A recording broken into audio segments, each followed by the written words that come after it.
And welcome you live here to the Brevard Sports Network in our first edition of Playoff Friday Night Lights here in Brevard County, as we have Sunshine State Athletic playoffs tonight here, as the FHSAA playoffs brackets were just announced, but here in Brevard County we have some Sunshine State Athletic playoffs to run through tonight, and we are up here at Space Coast Junior Senior High School for an SSAA 1A state semifinal matchup, with a chance to advance to the 1A state championship game with a win tonight, as we have the top-seeded Space Coast Vipers hosting the 2-seeded Umatilla Bulldogs here from Space Coast. And welcome in my broadcast partner tonight, as usual, Logan Pettit. And Logan up here at Space Coast with a team that hasn't been to the postseason, not counting the COVID year, since the year of 2013.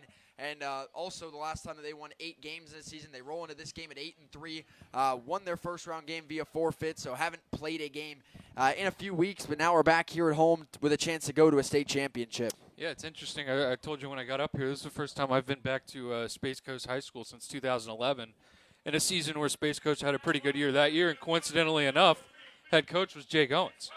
So obviously he knows this community. He knows what it takes to build a winning program here at Space Coast, which is really no easy task.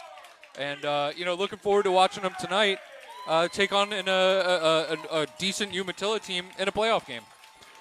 Yeah, and then this crowd coming out in a big way here tonight. And, you talk about Coach Jake Owens. Last time he was here, that 2013 playoff team, Jake Owens was at the helm at that point, comes back this season to lead this Space Coast team back to the playoffs into an 8-win season. And could be 9 here tonight, and they could advance to a 1A state championship here for them. This is year 2 in the Sunshine State Athletic Conference, but as you see, the Vipers take the field. Last year in the SSAA, they finished with only 2 wins, but this year an explosion with a lot of young talent that has joined this team this season, and a rejuvenation of the Space Coast program here under the second regime of Coach Jake Owens here. And the Vipers are the top seed, hosting the Umatilla Bulldogs, who come in at 6-4 this season. This is their first time in the postseason since 2021. In which that season they also won 6 games, and now the Bulldogs return to the playoffs as well in their first year in the Sunshine State Athletic Conference, dropping out of the FHSAA from a year ago, coming off of a 2-win season. Now both of these teams for Space Coast, their second year in the SSAA, Umatilla their first, trying to advance to a 1A state championship game. And we were taking a look at the brackets. There's all sorts of kinds of brackets here in the SSAA or SSSA, but all that matters really in this game, Jackson, is the winner is going to proceed to a championship game. Yeah, the winner of this game goes on to face Bell or Interlaken for a 1A championship. Space Coast to kick off, and we're underway in SSAA 1A state semifinal action here from Space Coast. This one returnable for Umatilla. The returner stumbles down across the 20-yard line. And that's where the Bulldogs will start 1st and 10 for these two teams. First time they have ever faced off, at least in Max Prep's recorded history here. And, both these teams looking to go on to the state title game, as we mentioned here. And Umatilla going to start 1st down and 10 at their own 22-yard line here. And you look at, for Umatilla, got a pretty solid offense. It looks like their quarterback, Josh Wilson, comes in this season throwing for 2,200 yards and 23 touchdowns. And they're going to start in a 5-wide formation on 1st and 10. Wilson drops back, throws a quick curl underneath, which is caught going forward nearly, and may pick up a first down there underneath on the curl route to Dallas Cottle. And that will make it 2nd down. Now they'll move the chains, so 10-yard gain on 1st down from Wilson to Cottle to quickly move the chains for Umatilla. Good confidence-building throw, too. Nice, quick, easy pitch and catch, and able to pick up the 1st down. They're going to go kind of drastically different in this set here, more of a tight formation out of the pistol. 1st down and 10. This time it will be a handoff to Cottle.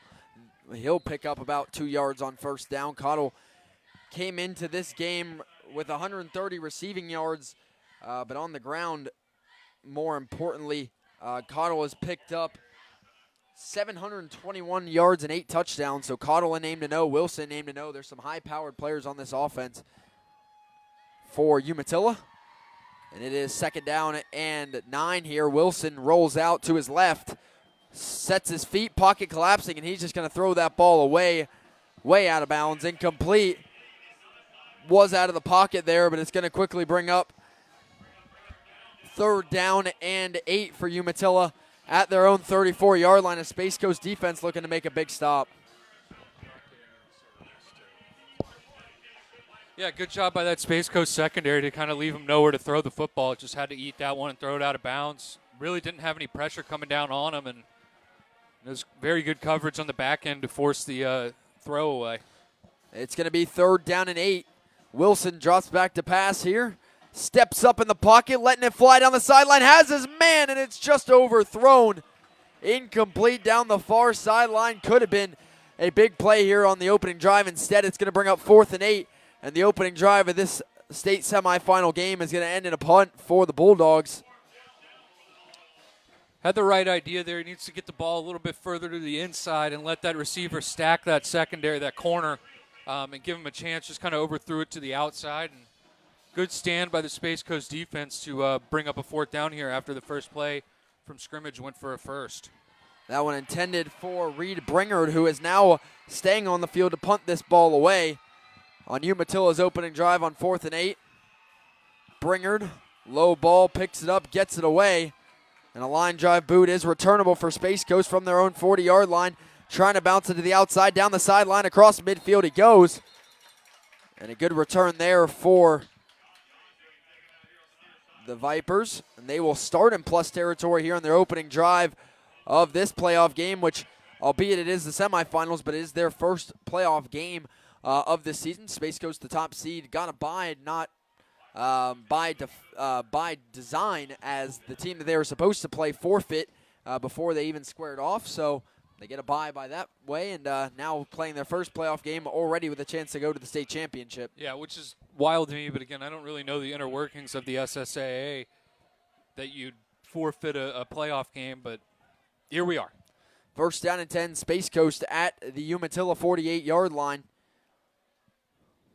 Zion Sandy starts the shotgun, high snap, turn handoff right up the middle, and a nice burst of speed right up the gut by Chris McDonald, one of the leading rushers in all of Brevard County this season, coming in with over 600 rushing yards.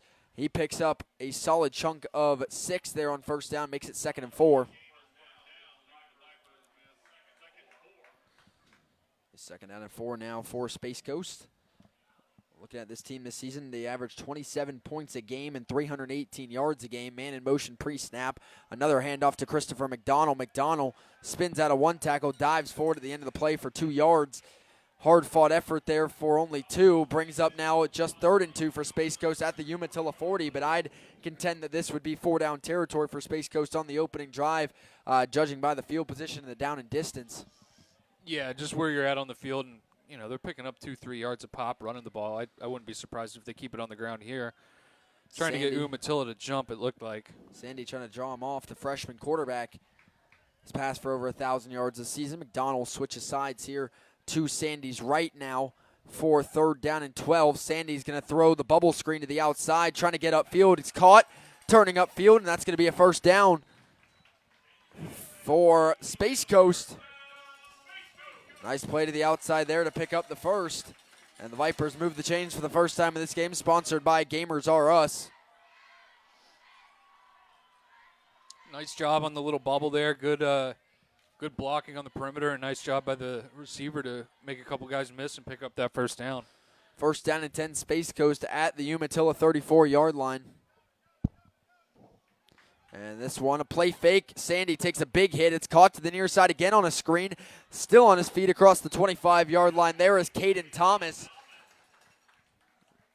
I believe their leading receiver there goes across the 25-yard line, just shy of the line of the game. But I'll tell you, Zion Sandy took quite the hit there. It is still hauled in. Nice ball. It's 2nd and 1 now for Space Coast. How about the right tackle there? Big Bo Story, number 75, getting out there on the tunnel screen and laying a block for his receiver. Nice effort out there and well-designed jailbreak screen. 2nd and 1, high snap brought down. McDonald right at the middle with room to run. Christopher McDonald's gone. Touchdown, Space Coast. And the Vipers start off their first playoff game of the season with a nice touchdown run from 24 yards out by Christopher McDonald. And the Vipers are on the board first here in the state semifinal game.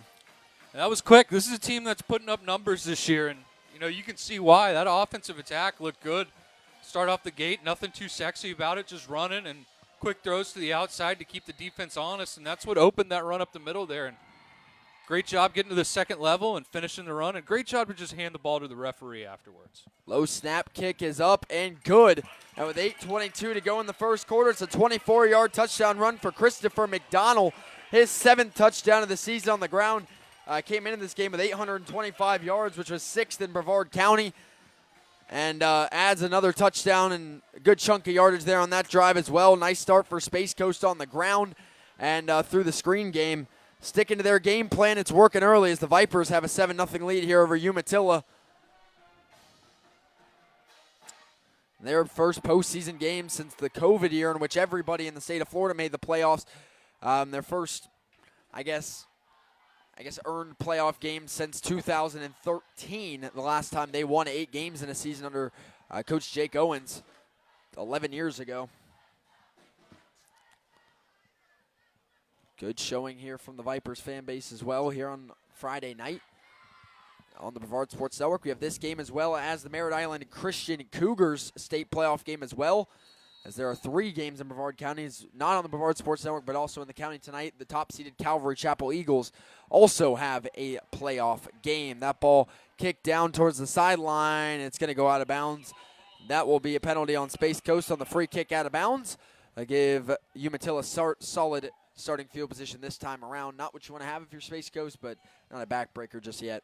With the way your defense played last time, it's not going to completely kill you. I mean, you just got to go out there and give the same effort you did on the last drive defensively and, get this Umatilla offense that's going to look to throw the ball, get them off the field. And you can do that. I mean, we saw a good secondary play on the last drive, really leaving the quarterback nowhere to go with the football. And that can be a real kryptonite to a team that's looking to air it out. So something to keep tabs on here. First down and 10, Umatilla starting at their own 35-yard line. And the shotgun again is Josh Wilson. This time a give. Trying to bounce outside there on the run, and there's just nowhere to go around the edge. Nice play in the backfield by Space Coast. That's going to bring up second down and 10 right back where the ball started at the 35-yard line. Yeah, and I think it's worth noting this Umatilla team only averages 93 yards on the ground a game, which isn't great. Definitely a pass-heavy team, averaging 220 yards a game. As I mentioned, their quarterback has over 2,000 yards this season. There's only one quarterback in all of Brevard County that has that, and that's Brady Hart. So that puts into perspective how solid of a tally that is for 10 games. Second down, this one's going to be a quick bubble screen to the outside, caught and thrown down back at the line of scrimmage there by E.J. Klauser. On the reception there by Ray Jenkins. They'll give him a yard. It's going to be 3rd down and 9 for Umatilla at their own 36-yard line. That's a pretty good open field tackle there by Klauser, kind of coming down from that overhang safety position to fill on that bubble. I mean, that ball's thrown at the line of scrimmage, and there's a good 10-yard cushion between the next defender, but good job to close the space there and get the stop for a minimal gain. Something to keep in mind, the last time Space Coast took the gridiron was a 68-point win in the last week of their regular season. 3rd and 9 coming up now for Umatilla at their own 36 after a 1-yard gain by Ray Jenkins off the screen. This time, Josh Wilson again in the shotgun will drop back to pass. Looking upfield, pocket collapsing, and he's going down. Big-time sack there, a loss of 6 yards there by number 12, Cameron Walker for Space Coast. Picks up a 3rd down sack, now makes it 4th and 15, and it's going to be another Umatilla punt here from their own 30. It's a 3 and out. And that was an awesome pass rush move there by Cameron Walker. Just your classic club rip and dip. Lined up at the 5 technique in the 3-man front, got low, got skinny, and got underneath that that left tackle and right into that quarterback's blind side. Great job pass rushing there. 4th and 15. The Bulldogs having to punt once again. It's Reed Bringard back to punt it away. Last time Space Coast was able to return it across midfield and give themselves good starting field position for what ended up being a touchdown drive. They get a good blitz on the ball. No block here. That ball will drop down and bounce by the sideline and out of bounds or down. Get a flag. But, yeah, definitely need to wait this call out. There's a flag back where the punter was, assuming that's going to be running or roughing the kicker here. And it's going to be roughing. Yeah, I don't know. That's big. That's 15 yards, and that's a 1st down for Umatilla. as the Bulldogs will take what they can get there, and roughing the punter is the call on Space Coast going for the block. That'll make it 1st and 10, Umatilla at their own 45. Yeah, that's a tough break. I think it should have been the 5-yard variety. Personally, I don't think he was attacking the punter. It just the rush ran into him. But here we are. We're going to get a water break here, and probably a good time to tell you about our sponsor tonight, Gamers R Us. Gamers R Us, as you know, is back to support Brevard Sports Network. And with Christmas season coming around, Jackson, great time to go load up on some Christmas gifts for the gamer in your life. And I'm not just necessarily talking about video games, although Gamers R Us does have video games, but I mean a whole litany of other types of games, whether it's trading cards such as Yu-Gi-Oh, Pokemon, Magic the Gathering. I mean, you name it, they have it. We're also talking about things like Dungeons & Dragons, which is certainly making a comeback nowadays. I know it was a huge thing in the 80s, Jackson, when you were just a glimmer in your father's eye. But Dungeons & Dragons and those kind of role-playing games where you get your friends over and have fun is certainly making a comeback, and Gamers R Us is definitely a place where you can go fulfill your desires when it comes to that. So check them out. Give Seth a call at 321-735-7057 or go visit them at 801 Dixon Boulevard. 1st down and 10, Umatilla at their own 43. Quarterback drops, pocket collapsing again, getting to the outside. Flag comes in. Ball launched down the field and out of bounds, but I think we're going to get a hold here on Umatilla. I think that'll back him up 10. I'll await the official call here on the incomplete ball there from Josh Wilson, and it is a hold, which will now make it 1st down and 20 for Umatilla back at their own 35-yard line. Good break that time for Space Coast, as that's, I guess, the best way to contain that Space Coast pass rush is the holding, and they get him. It would have definitely been a sack had he not held him. I mean, I saw it from up here. Kid had a bear hug trying to impede him from rushing the passer, and he still almost got home. So this pass rush has been pretty relentless for Space Coast so far, and the back end doing their job as well. So really taking away Umatilla's strong suit early on in this one. Yeah, you're looking at Space Coast. Christian Burt is the county leader in TFLs with 25 tackles for loss. 1st and 20 now, going deep again. Downfield, one-on-one ball broken up, incomplete. Nice coverage there by Space Coast. Looks like number 4, Damian Balder, out there in coverage on Nate Hawkins. And you can tell early, I mean, Josh Wilson trying to take the top off the defense, but slowly that's gotten tighter and tighter downfield from the first time they tried it to now. And deep ball just not setting up for Umatilla, now 2nd and 20. Yeah, he's been looking for it, and I think his foot kind of slipped on the release there on that slot fade. And he had separation. I mean, the safety did have a little bit of cushion on him, but good. You know, with his foot slipping, kind of sailed on him, and good recovery by the defender to, get under that and almost come away with the pick. 2nd and 20 now.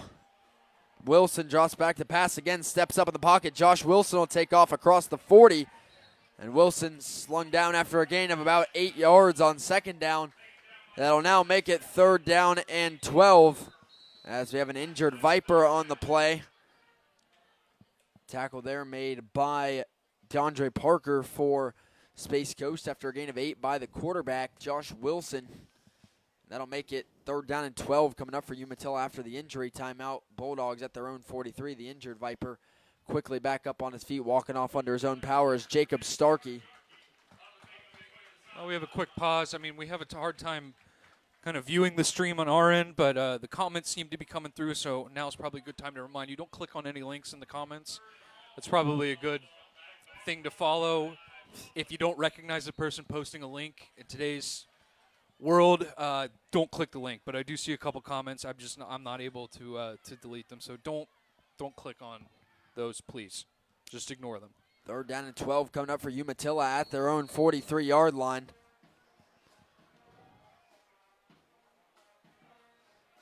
Josh Wilson in the shotgun again. He'll drop back to pass on 3rd down and 12. Has time. Pocket collapsing from behind, and Wilson's going down again. And that's the 2nd sack of the game for Cameron Walker. And again, it's on 3rd down, but I think he might have just gotten the penalty there for the celebration. Well, that's a tough break if that's the case, because, I mean, he's got that left tackle in an absolute spin cycle. Yeah, if this is any sort of penalty for celebration, that's 15 yards, another Umatilla 1st down. Should be the 2nd time on this drive a 15-yard penalty gave him the first, and that will be unsportsmanlike conduct on Cameron Walker. First down, Umatilla. That's 2 times on this drive. Walker has gotten a third down sack, and both times the 15-yard penalty has ended up giving Umatilla the first down. That'll actually push him across midfield for the first time tonight. First down and 10 Bulldogs. Yeah, they're doing, Space Coast is doing an excellent job of getting themselves off the field. They're just not actually getting off the field due to penalty, like you said. One came on the punt. This time came after some extracurricular. And this can come back to bite you, especially when you're playing a pass-happy team. You don't want to keep giving them these opportunities to air this ball out, especially a team that's averaging over 200 yards through the air every game and already a quarterback that's showing that he wants to try and go with the deep ball.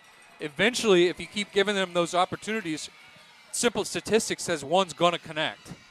Absolutely, and it's now it's not going to give them the first down. They're going to mark off the 15 after the sack yardage. Now it's going to be 4th down and 2 for Umatilla at the Space Coast 47-yard line. I was under the impression that a dead ball would result in a first down. I think that's what they're discussing. Yeah, the official's still talking about it. They were lined up for 4th and 2. Jake Owens out on the field talking with the refs as well here on the near side for Space Coast's sake. It's going to remain 4th down, and all right. We're going to leave it how it was. It's going to be a 4th down and 2 for Umatilla at the Space Coast 47. Big play here. Wilson turns hands up the middle, and that's going to be a Umatilla first down, but we do have a flag on the play here. So take that with a grain of salt, but it is a first down run there by Dallas Cottle if it stands. It may be a face mask. When he hit the off tackle there, the ball carrier, I thought I saw a face mask. I could be wrong, though. And it is going to be a face mask. Looks like the 5-yard variant. And that's going to make it first down and 10 for Umatilla up to the Space Coast 34-yard line as penalties aiding. And the Bulldogs march down the field right now. But now it is first and 10. Umatilla at the Space Coast 34-yard line. Only 4:50 to go in the first quarter. 7-0 Space Coast with the lead.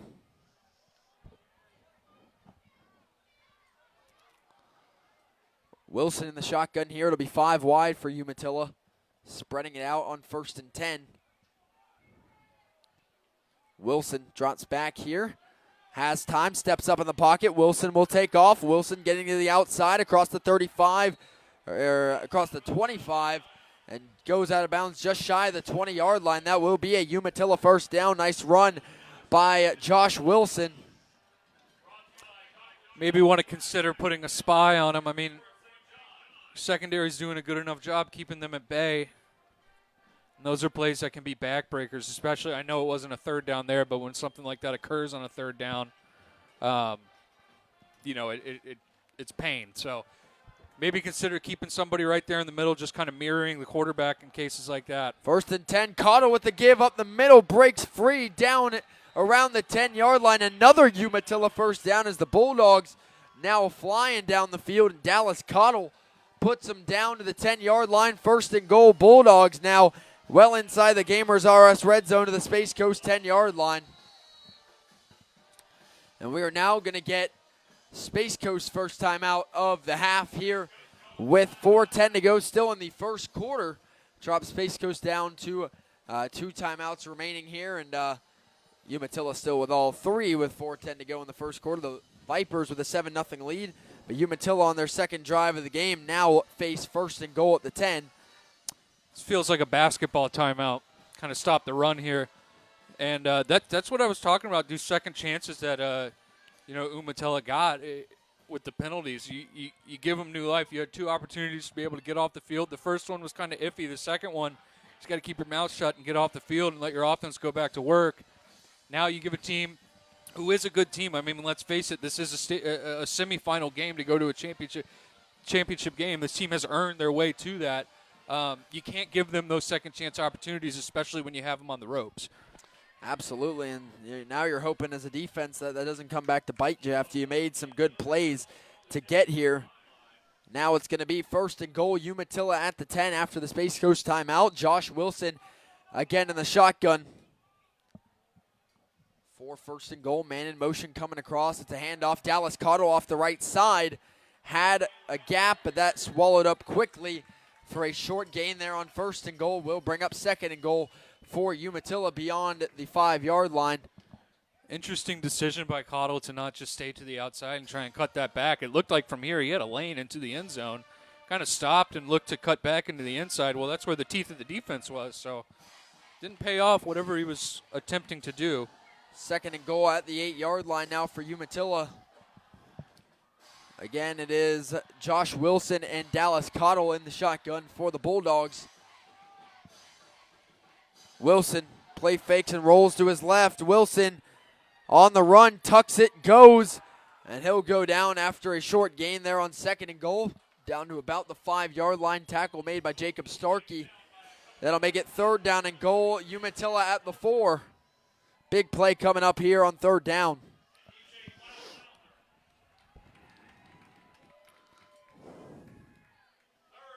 And they're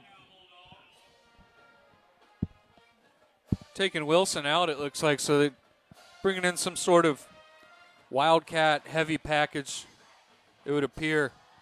Yeah, Cottle in the shotgun this time now for Umatilla. 3rd and goal at the 4-yard line.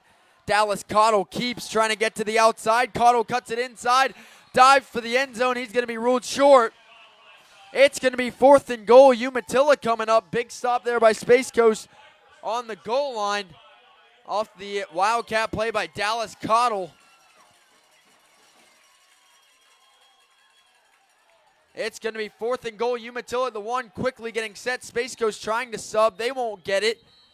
And I think they may have just burned their 2nd time out of the half. They did. Well, that's a choice. Before the first quarter's even over, still 2:18 to go. Space Coast is already down 2 timeouts just on this drive, ahead of a big 4th down and goal here for Umatilla at the 1-yard line.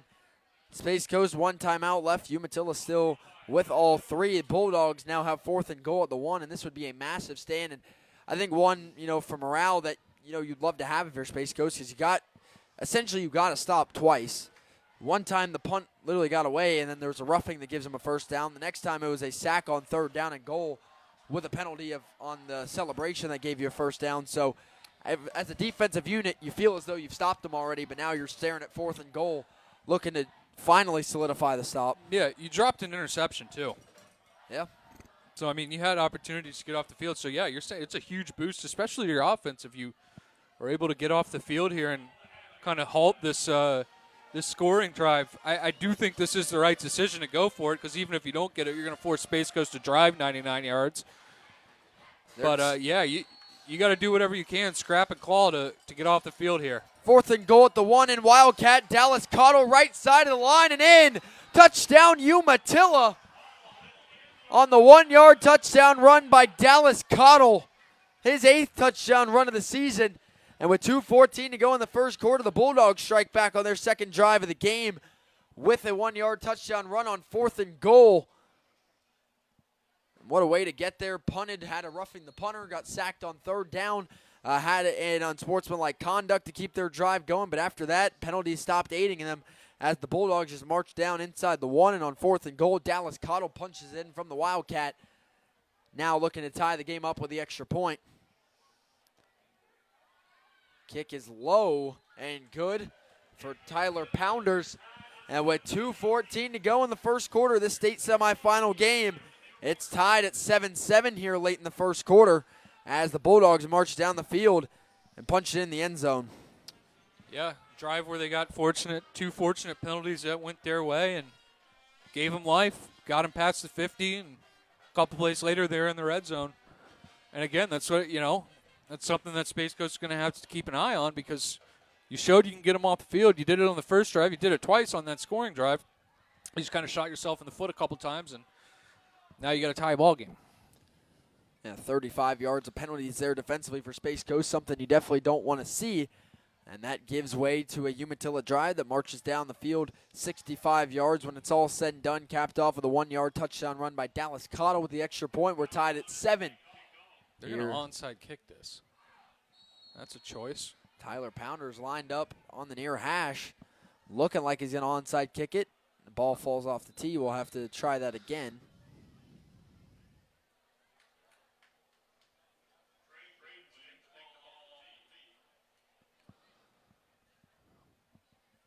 Founders will pick it up and try it again. And no, he's just going to chip it up to the far side. Sky kick taken in. Returnable for Space Coast. Get some good blocks across the 45. That's where we will have first down and 10 for the Vipers at their own 47-yard line. I don't know if you don't trust them to kick it deep or what, but, I mean, this is a Space Coast offense that had a really good opening drive on you, and now you're giving them pretty good field position to start. Even if you can't get it all the way to the end zone, just squib it down there. Give your defense or your coverage team some time. That doesn't do anything to help you, in my opinion. Yeah, off the decision there to kick it short. Now first and 10, Space Coast at their own 45. Their opening drive went the distance, capped off with a 24-yard touchdown run by Christopher McDonald. But now their defense gives way to 7 for Umatilla. 2 minutes to go in the first quarter. It's now first and 10, Space Coast at their own 45-yard line. Trips near side for the Vipers. Sandy in the shotgun. For Space Coast, Zion Sandy turns, gives to Christopher McDonald, who is lit up in the backfield. What a hit there. McDonald's going to have to come off the field. It looks like that's number 50, Kellen Hatcher, flying in for the nose guard position and hitting him in the backfield, Jadavion Clowney style, right as he got the handoff. Nowhere to go. Yeah, holy cow, that was lightning quick. I mean, he got off a block there, too, and pretty close to taking the handoff himself.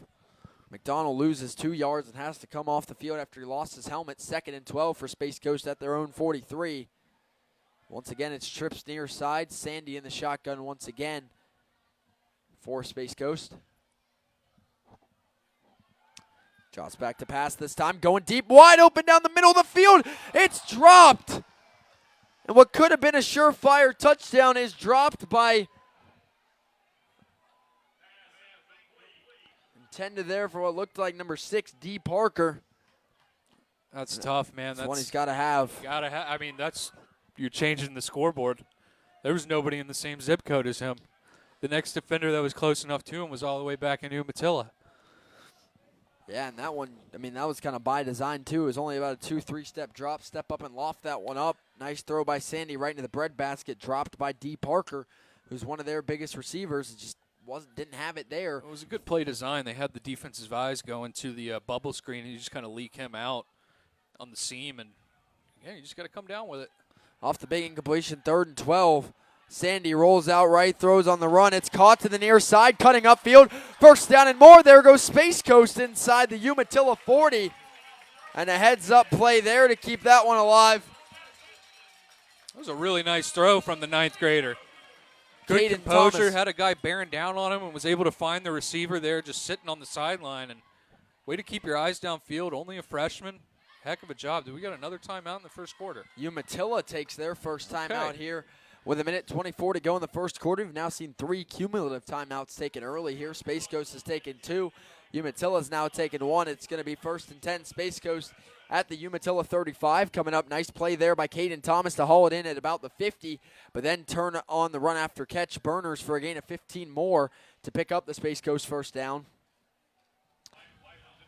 And you look at Space Coast this season, by the numbers, Zion Sandy comes in as the 8th best passer in the county with 1,123 passing yards, an impressive 69% completion percentage for 12.9 average yards per completion, 14 touchdowns, 8 interceptions, and a 106 QBR as a freshman.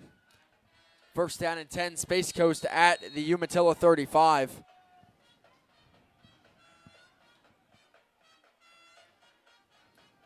Man in motion coming across is Parker, who takes the jet touch pass around the edge. Parker's not going to get far. We will get a flag down as well at the line of scrimmage after, again, a 2 on the touch pass. But in the range of that flag could definitely be a hold here, which is the last thing Space Coast would want to see.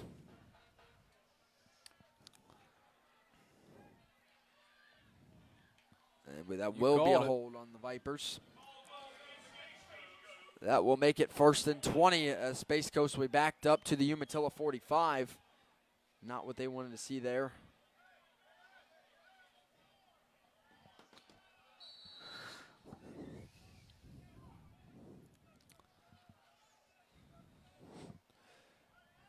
And our feed here up in the booth is freezing up, so if anyone that's watching out there can just drop in the comments and confirm that everything's running smoothly and sounds good, that would be greatly appreciated. The comments seem to be working. It's just the stream itself we cannot monitor for some reason. Handoff up the middle on 1st and 20. And a nice run there by Christopher McDonald. Goes for about 8 yards on the ground on 1st down. Makes it 2nd and 12 now for Space Coast. And you would normally absolutely love a gain of 8 on 1st down, and you still do. But now instead of a 2nd and 2, it's 2nd and 12. Yeah, but a 2nd and 12 is better than a 2nd and 18 in that same argument. Thank you, Mr. Richard Brown, for the confirmation there. Make sure we're good. 2nd and 12, Zion Sandy rolls out to the right, throwing on the run, and off the hands of D. Parker again, incomplete. Second drop he's had on this drive. And that's just his check down. I mean, he was reading the field and saw his check down was left open, decided not to take off with it because receiver had some running room, and that's the second one we've seen go off of his hands tonight. You know, Parker, one of their more surefire receivers on the season. Interesting to see, you know, him having some issues. Is this a high school game? As far as I know, it is. High school playoff game, to be exact. But yeah, D. Parker has 483 yards on the season, top 15 in the county, so he's a good receiver, but just having a little bit of a case of the drops early here at Space Coast. 3rd down and 12 coming up for the Vipers. 21 seconds left in the first quarter. And Sandy rolls out right again on 3rd and 12, steps up, delivers. It's caught to the outside, turning back inside. And a solid gain there on 3rd. Not going to get enough to pick up the first, though, on the reception by Alex Banikowski. It's enough to make you consider it, though. 4th and 4 now for Space Coast, and I'd say go for it. Oh, heck yeah. From the Umatilla 29, but that decision, which looks like they are going to go for it, will take until quarter number 2 as the first quarter goes in the books here at Space Coast. And our score here in this SSAA 1A state semifinal with a chance to advance to a state title game on the line.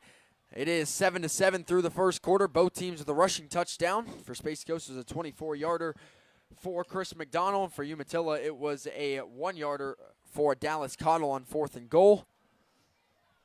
Space Coast the one driving right now, but they do face 4th down and 4, which they will have to look to convert coming out of the first quarter. See what they can do here. And they only had one drive in the first quarter that finished with the touchdown.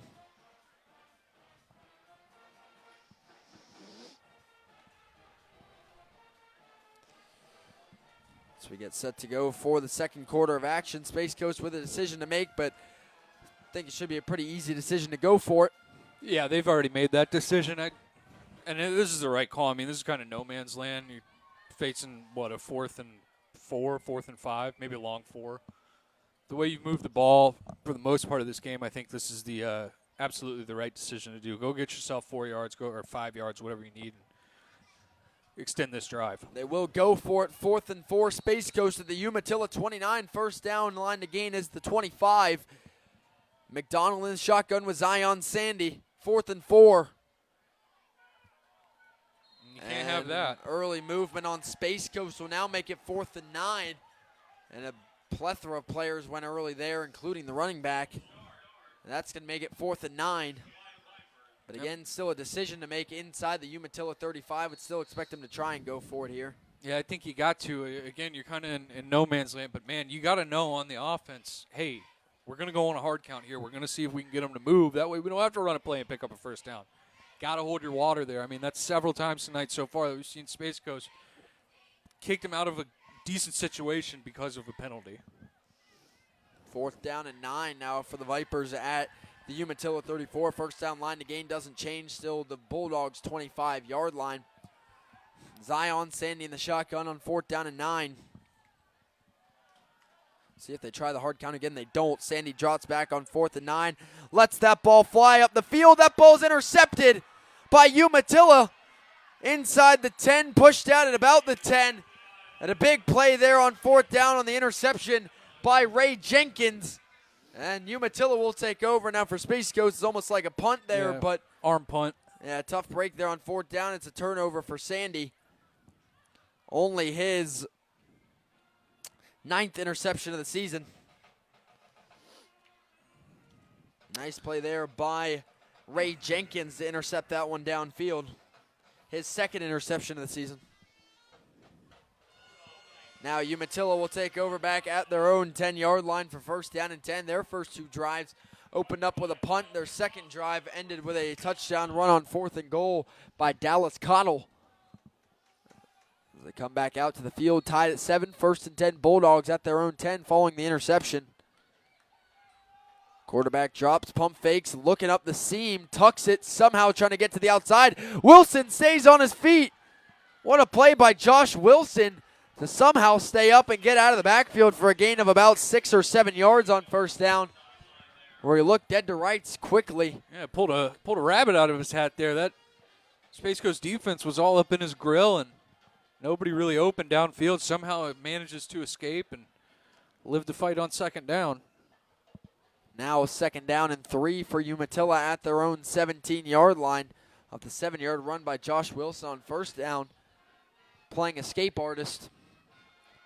11:40 to go in the first quarter. Trips near side on 2nd down. High snap, brought down, handed off. Cottle trying to get away here. Falls forward just to around the line to gain it. He's going to pick it up. It'll be first down and 10 now for Umatilla up to their own 20. Only takes them 2 plays to move the chains this time around. And now first down and 10 brought to you by Gamers R Us.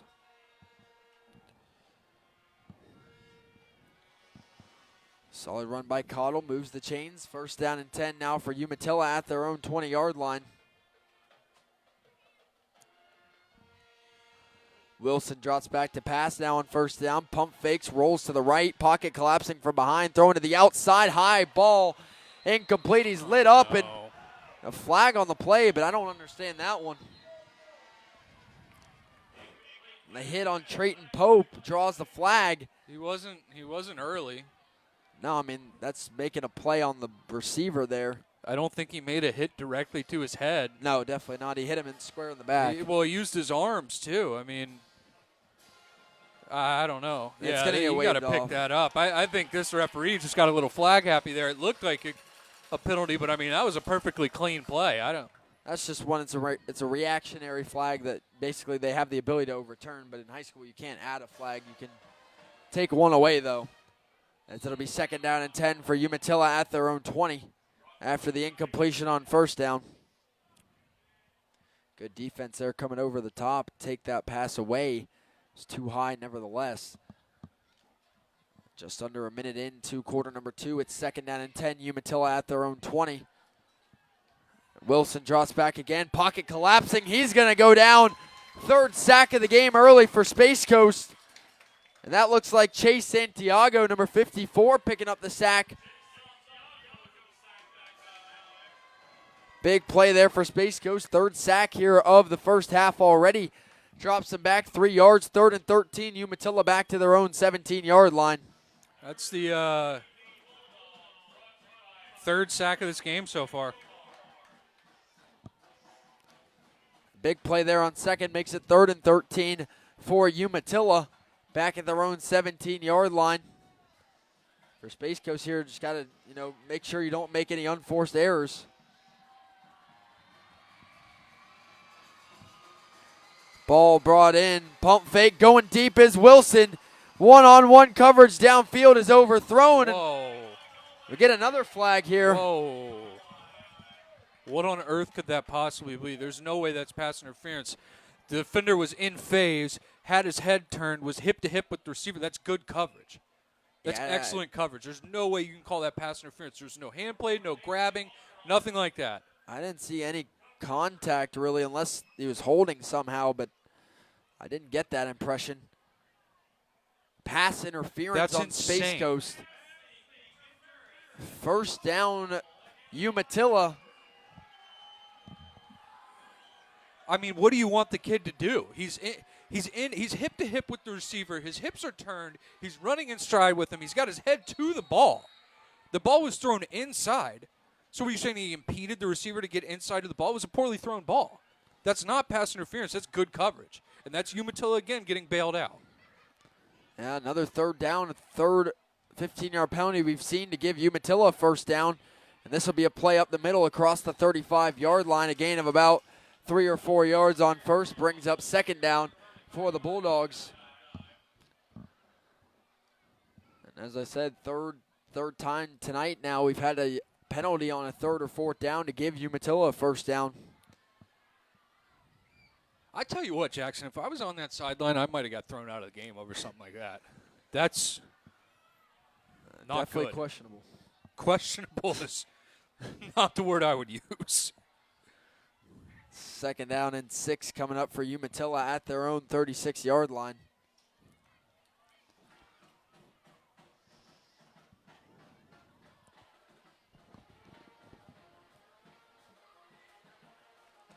Five wide here for Umatilla. Man in motion as Cottle flags down. That's going to be a delay of game on Umatilla this time, which will back them up and make it 2nd down and 11 for the Bulldogs off the 5-yard penalty. At this rate, this game may last 9 hours. I've got a tea time tomorrow, gentlemen. Let's knock it off with all these flags.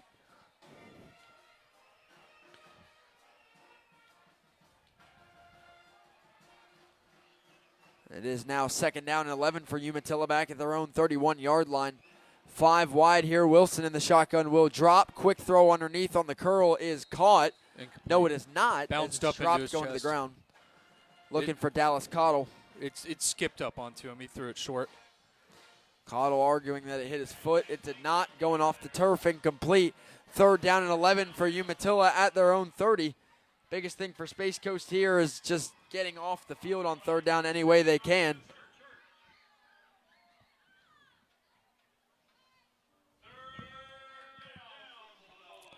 Third down and 11 for Umatilla at their own 31-yard line. 9 minutes to go in the 2nd quarter. Wilson brings a man in motion is Ray Jenkins. Wilson drops back to pass, lets one fly to the outside, is open, caught for the first down. And that was Ray Jenkins, wide open upfield. First down, Umatilla just shy of midfield there on the reception by Jenkins, the one who initially got the interception to set up the drive. Now it keeps the drive moving with a first down reception. Golly, 3rd and long has been the kryptonite for this Vipers defense so far tonight. Whether it come by penalty or that one, they just lost the motion man going on that wheel route. Safety or the corner's got to sink a little bit farther on that. Instead, he kind of found no man's land, and that's why we got the first down. First down and 10, Umatilla at their own 47-yard line. This one handoff to Dallas Cottle. Nowhere to run for Cottle as he's going to gain nothing there on first down right up the middle. That'll make it 2nd down and 10 for Umatilla at their own 47-yard line. Nearly midway through the 2nd quarter here. 2nd down and 9 now for Umatilla at their own 48.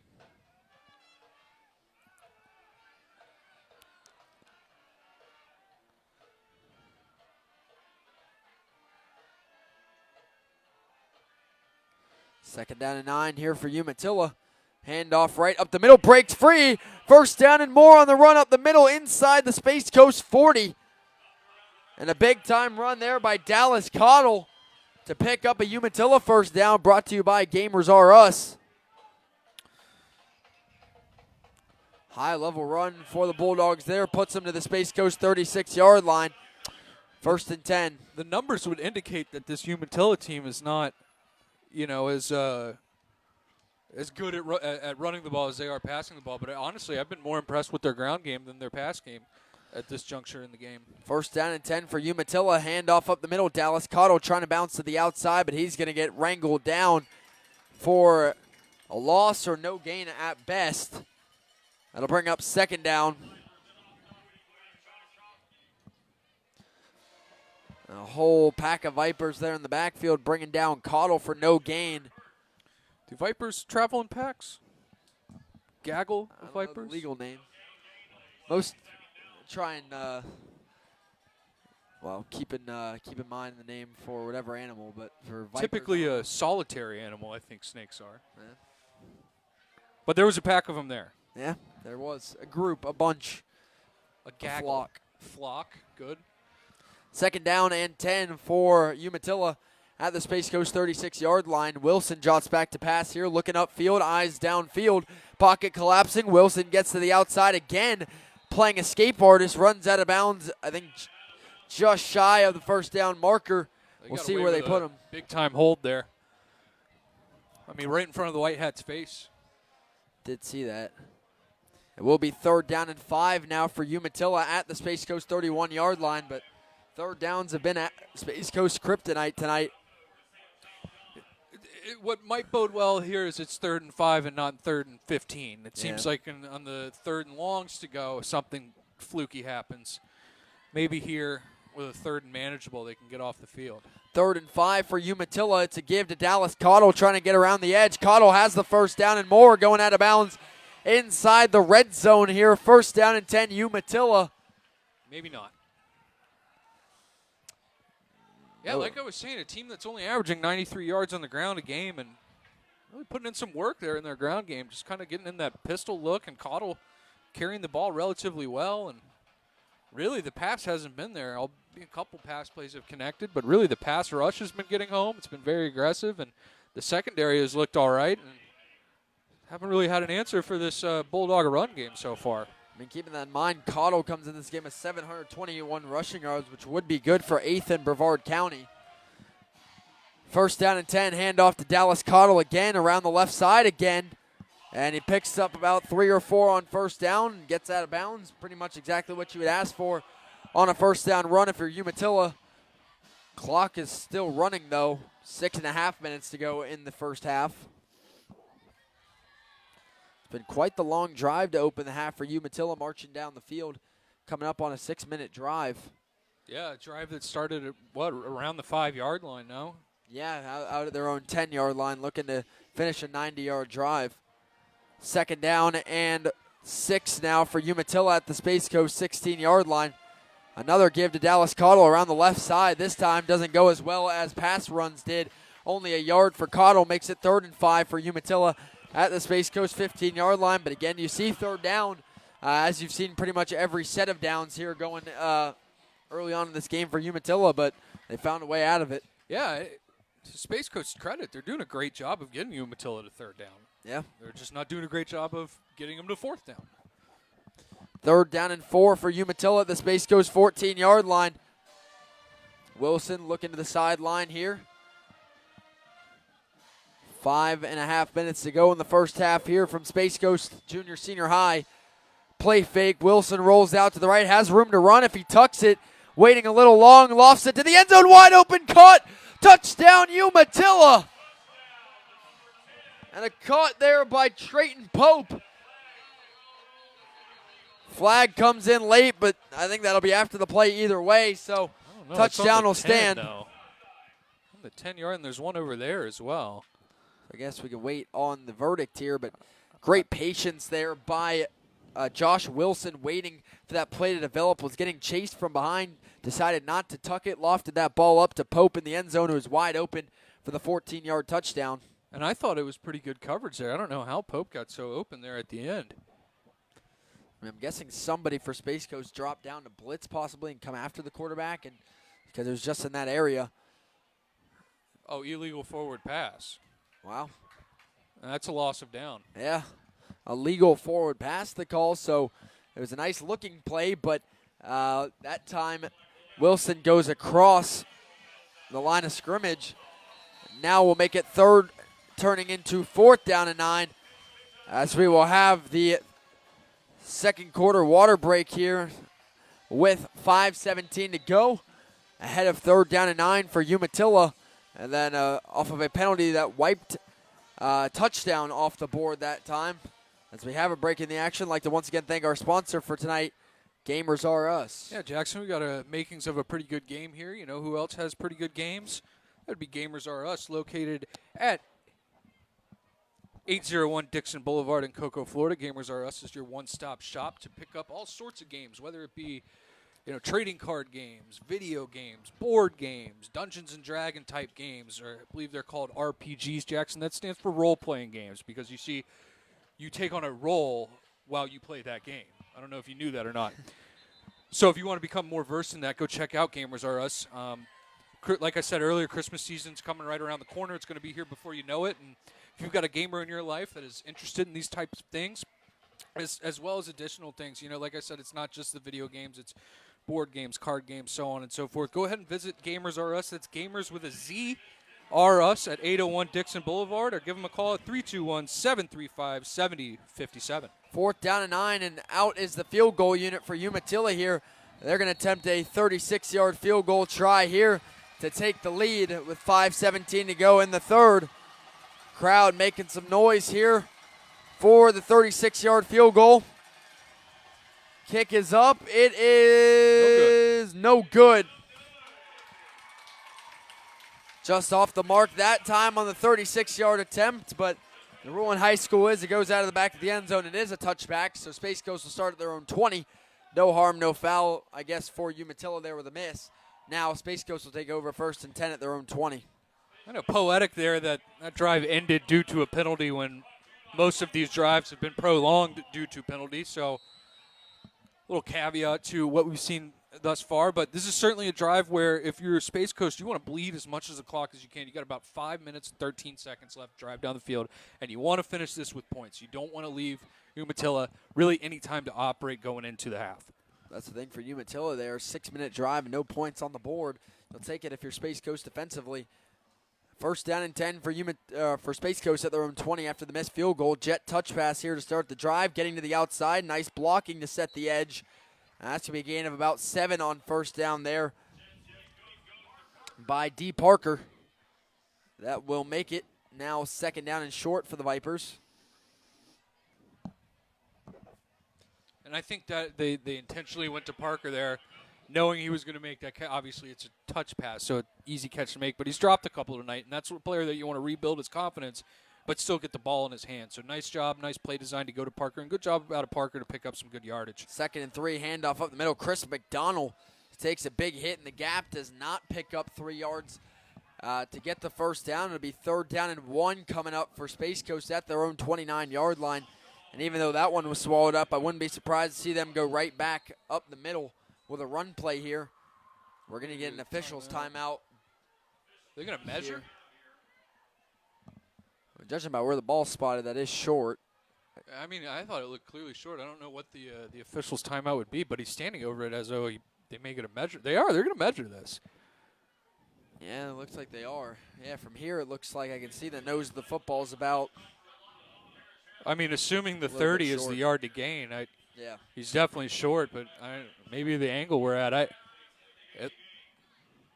don't know. I mean, it definitely looks like to me that the nose of that football is not. He's definitely short. He's short by a half a yard. Yeah. Well, we know it's a fact now. They do measure it just to ensure our suspicion. And that'll now make it 3rd down and inches for Space Coast here at just shy of the 30-yard line. Well, I think you're right, Jackson. You've ran the ball up the middle pretty well so far in this game. You need half a yard. Go run it up the middle and get a half a yard. 3rd down and inches for Space Coast, just shy of their own 30-yard line. Clock gets back in play here with 4:18 now to go in the first half. Space Coast only with 1 timeout to go in the half. Umatilla with 2. Zion Sandy in the shotgun on 3rd and inches. He's going to throw to the outside. The bubble screen is caught. 1st down and more for Space Coast. Down the sideline, he's off to the races. Nobody's going to catch him all the way home. Touchdown Vipers. But there is a flag. And I'll tell you what, they're going to call a hold on the receiver blocking there. And I think he would have gotten away with it. He put his hands up after the block. The referee saw that, kind of threw that flag. Here's the problem I have with that. You didn't need to go to the bubble screen there. You avoid that altogether with the bubble screen. You can say, oh, well, he scored, but you also, that's coming back, and now it's going to be 3rd and 11. Brandon Wiggins with a 70-yard touchdown reception wiped off the board.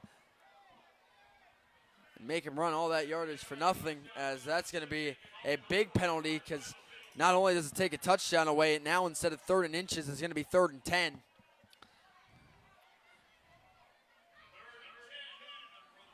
It seems like everything that goes Space Coast's way at this point doesn't stay that way, as penalties have really wreaked havoc on the Vipers so far tonight. third down and 11 now, back to their own 19-yard line, beyond where they started here on a 3rd and inches play that went for a 70-yard touchdown. Yeah, it's tough. That's real tough. And now it appears the 3rd down woes defensively have trickled into offensively here. And man, Wiggins is fast. he's very fast. I mean, that was an impressive run after the catch. They're going to fake the screen, go over the top again, has his man up the seam. It's incomplete. Run that same play twice. It's been open twice, and again it's off the hands of D. Parker. Incomplete. Sandy took a hit. Incomplete. 4th and 11. And I think we're going to see Space Coast first punt of the night here inside their own 20-yard line. So many opportunities there on that drive to make something happen. They, via penalty or an incompletion, just takes it all away. Yeah, that's a brutal turn of events there. I mean, like you said, it wiped 7 off of the board. Then they're on 3rd again. He had Parker down the seam. It's just Sandy and Parker some ways haven't been on the same wavelength. Yeah, can't connect for whatever reason tonight. That's been a top 20 pairing in the county, receiver-quarterback duo. 4th and 11, Space Coast to punt from their own 19-yard line. Boot barely gets away that time. Dropping down in the near side and bounces out of bounds at the Umatilla 47-yard line. That's where the Bulldogs will take over late in the first half. Umatilla still with two timeouts, 3.5 minutes to go. 1st and 10 at their own 47-yard line. We'll see what goes forward here, as it is 1st down and 10 for Umatilla.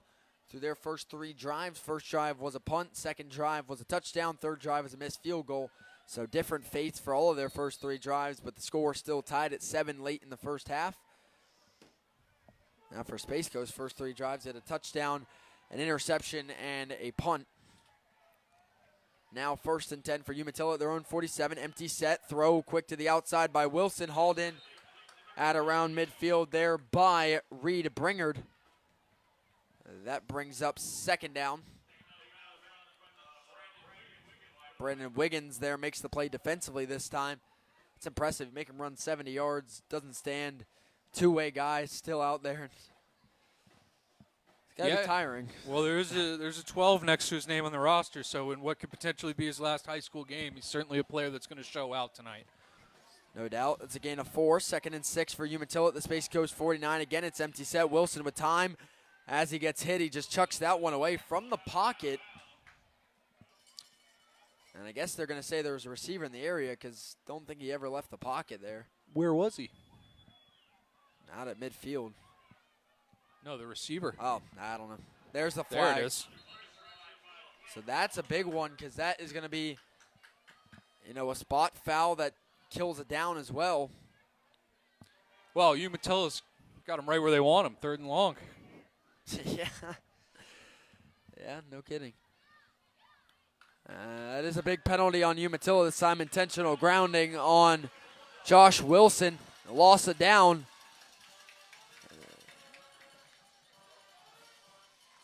Guess it's a 15-yard penalty.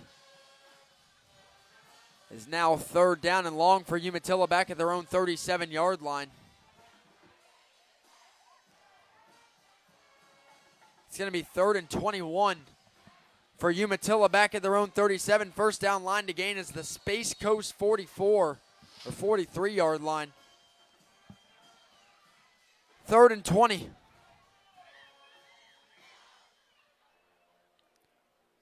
Wilson the shotgun on 3rd and 20. Play fakes, rolls to his left. Stepping up, trying to set his feet. Pocket collapsing. Wilson to the outside. Just gets rid of it. That time was well out of the pocket. Incompletion now, 4th down and 20. And Umatilla will have to punt. It's the same play they ran over here near the goal line where they scored, but it got caught off of the board. Both linebackers did an excellent job. Their backside linebacker went and found that receiver that was coming across the field on the waggle route.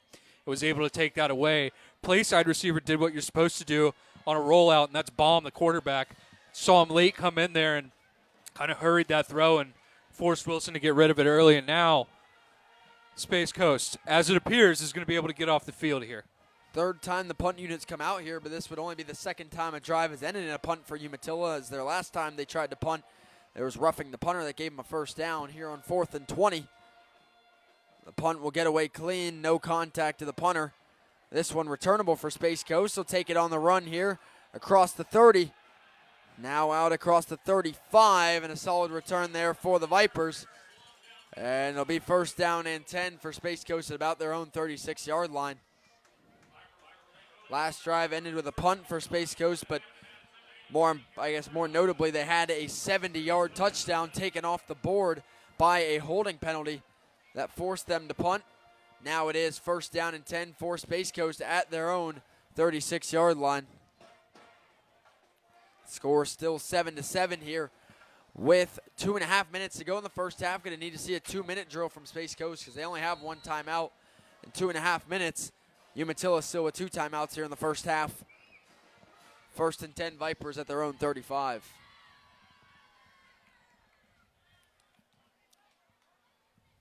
And Sandy and McDonald will start in the backfield as they have all night. 2 receivers lined up to the near side here for Space Coast. Man in motion is Wiggins. Ball dropped by Sandy, and he's not going to be able to get away. There's a sack for Umatilla. Payne Brunson gets home after the bobbled snap, and the botched exchange there with Sandy and Wiggins makes it second and long now for Space Coast, back to their own 28-yard line. Second down and 17. Yeah, not a way you want to start your drive there, Jackson. I mean, it was fortunate they were able to jump back on that ball and, avoid a disaster, but it made it that much harder. Now it's going to be second and very long. Now under 2 minutes to go in the first half. Second down and 17.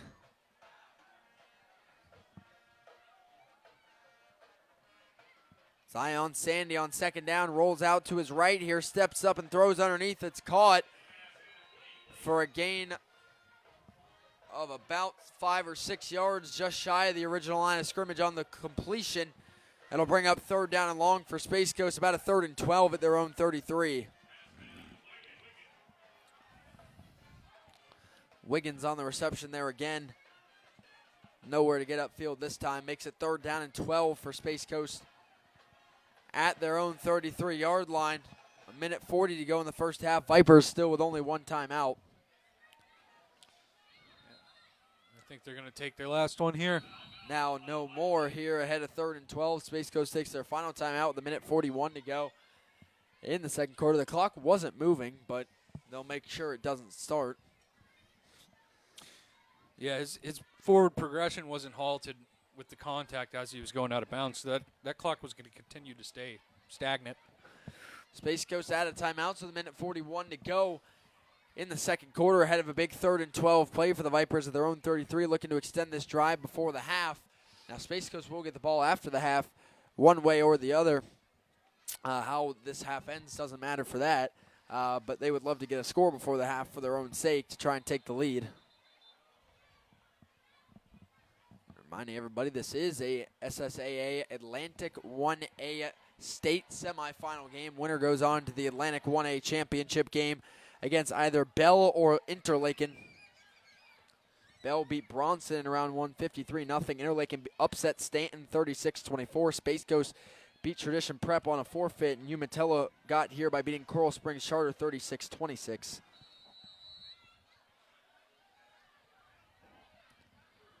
Third down and 12 after the timeout for Space Coast at their own 33-yard line. Sandy drops back to pass, rolls out to his left. Sandy steps up. Sandy's going to take off. Zion Sandy gets up to around the line to gain.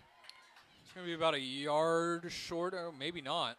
They're saying first down. The near side official is.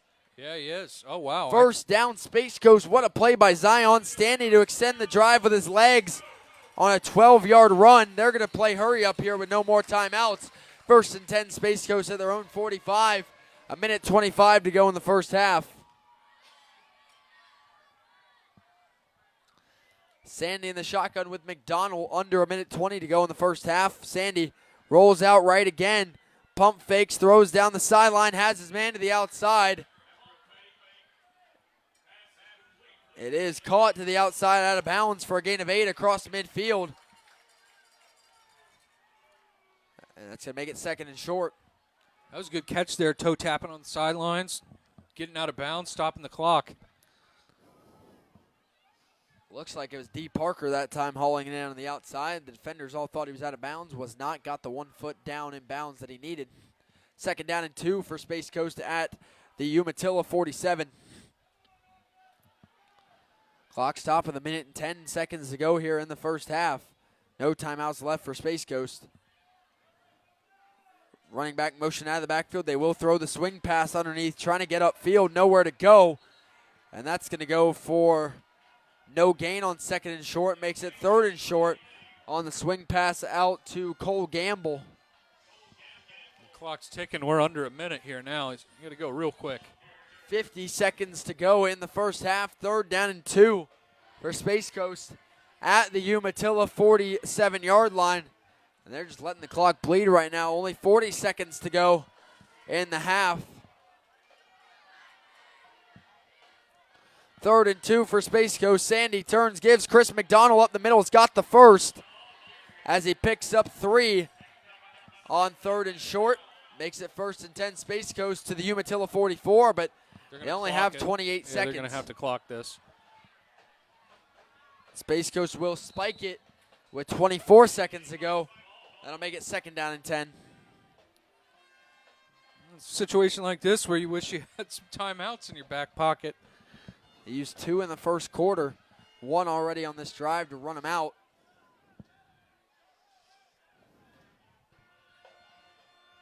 Now 2nd and 10, Space Coast to the Umatilla 44. Play fake, they'll throw the tunnel screen to the outside, breaking 1 tackle, trying to reverse field. Nowhere to go for a loss of 2 yards. And I think you got to push the ball down the field. A screen doesn't really do much for you in this situation unless you're counting Thomas on busting the catch. it. 5 seconds to go here in the half. 3rd down and 12, but assuming they're trying to go to the end zone. Sandy drops, last play of the first half. Zion Sandy steps up to run. He'll just tuck it. Sandy trying to get to the outside inside the 30. Sandy thrown out of bounds late. He'll get 15 yards for that. You're going to get an illegal procedure here. It's going to be an illegal shift before the play, and then you're going to get that there. I think you're going to end up with 1 untimed down here. Yeah, if that is ruled a dead ball foul, they will count them off against one another, which would be 10 net yards for Space Coast. 10 net yards can be closer to the end zone, but I do believe that would award Space Coast with 1 untimed down before the half. Definitely a 15-yard late hit there on Umatilla after the 27-yard run by Zion Sandy, 26-yard run. But I think that may go away, but they're still going to get some yardage here if I'm not mistaken. Yeah, it was certainly an illegal shift before the snap, or at the snap. Not all the receivers there in that bunch formation were set, and that's definitely a late hit out of bounds. So I think the referees here are just kind of conversing with how they're going to officiate this, and I think that should be a dead ball foul versus a live ball foul. So like you said, 5-yard versus a 15-yard penalty. That's going to come with 10 net yards for Space Coast. There's your illegal shift. After dead ball. So yeah, they're going to end up with 10 yards altogether, and then they should get 1 untimed down. A lot of booing. I don't know why. Sounded like the right call to me. Yeah. So now they marked off the 5 from the line of scrimmage. Now they're going to mark off 15 from the spot for the 5-yard. That's going to net them 10 yards. They're going to be at around the 35-yard line, 36-yard line, and they're going to have 1 shot here at the end zone. Now it is 3rd and 2, but that's not what's important here. It's going to be 36 yards to the end zone for Space Coast. Untimed down to end the first half for Space Coast from the Umatilla 36-yard line. Sandy and McDonald in the shotgun here on 3rd down here, 36 yards from the end zone. Umatilla dropping 2 safeties and 3 DBs, so 5 going over the top. Not going to see any sort of press here. Last play of the first half. And we're going to take a Umatilla timeout. Yeah, that's interesting. They looked like they were going to rush 4. I think in this situation, just bring 3 and drop 8. Yeah. So Umatilla will take 1 timeout with them to halftime now, as that's their 2nd of the first half with 000s on the clock, which may sound odd, but we have an untimed down still to come, so they can take a timeout, but that's not for the time. That's to make sure they're in the right formation. defensively here to avoid any sort of Hail Marys that could land. Would this be a Hail Mary, 36 yards out? I mean, I guess if you're deep just shot. taking a shot at the end zone, yeah. Just don't be like Tyreek Stevenson for the Bears, and you'll be all right. Yeah. It'll be, again, last play of the first half, untimed down for Space Coast. Well, last play not yielding another untimed down here for Space Coast from the Umatilla 36-yard line. It is 3rd and 2, but again, that is not the focus here for Space Coast. The focus is and only is the goal line here before the half. Last play coming up here, Zion Sandy in the shotgun, trips near side, one receiver far. Umatilla still rushing 4. Last play of the first half, Sandy drops, throws quickly to Burt. They're going to go double pass to the end zone, has a man, caught, touchdown, Space Coast! They're going to call it an illegal forward pass. Oh. We'll see if this one comes back. It's either they're going to call it an illegal forward pass either because the first pass was not backwards or he crossed the line when he threw that second pass. But I think they're going to discuss it. The line of scrimmage. The only way it would be is if I think the first pass might have been forward in which he can't throw it. Exactly. Now, if it's he parallel, wasn't past the line of scrimmage. If it's parallel, that's technically a backwards pass. So it has to be clearly forward. What a play call, though. Yeah, I mean, gutsy, but and that was Brandon Wiggins again with the touchdown, looking to avoid losing his second of the half. And will it stay a penalty? Yes, it will. Legal forward pass. Loss of down. And one of the craziest plays I've seen this season will not stand. And that will send us to halftime here from Space Coast. The crowd doesn't like it. I would love to see a replay before I could say anything about it. But, man, what a play design. Touchdown pass by Christian Burt, who is their backup quarterback anyway, also plays receiver. Well, he threw a heck of a ball. Yeah, it was perfect on the nose to Brandon Wiggins, who gets his second touchdown wiped off the board here in the first half. First was a 70-yard screen to the house. This one was a 36-yard touchdown reception with no time on the clock. And that one hurts for Space Coast as we'll go to the half, tied at 7 here in the SSAA 1A Atlantic State semifinal match. 17 minutes up on the clock for halftime, and we will head to halftime here.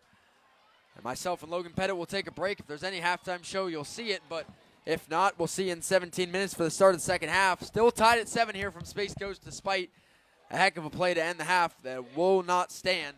We're tied at 7, going to half between Umatilla and Space Coast.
Welcome you back live here to second half action from Space Coast Junior Senior High School in the Sunshine State Atlantic Division 1A state semifinal. It is a mouthful, but all you need to know, a winner of this game goes on to the championship in the Atlantic 1A division of the Sunshine State Athletic Association, and this is the match between Space Coast and Umatilla, the top two seeds in the lower region of the bracket. Winner of this one goes on to face the winner of Bell and Interlaken, the 1 and the 3 seed in the top half of the bracket.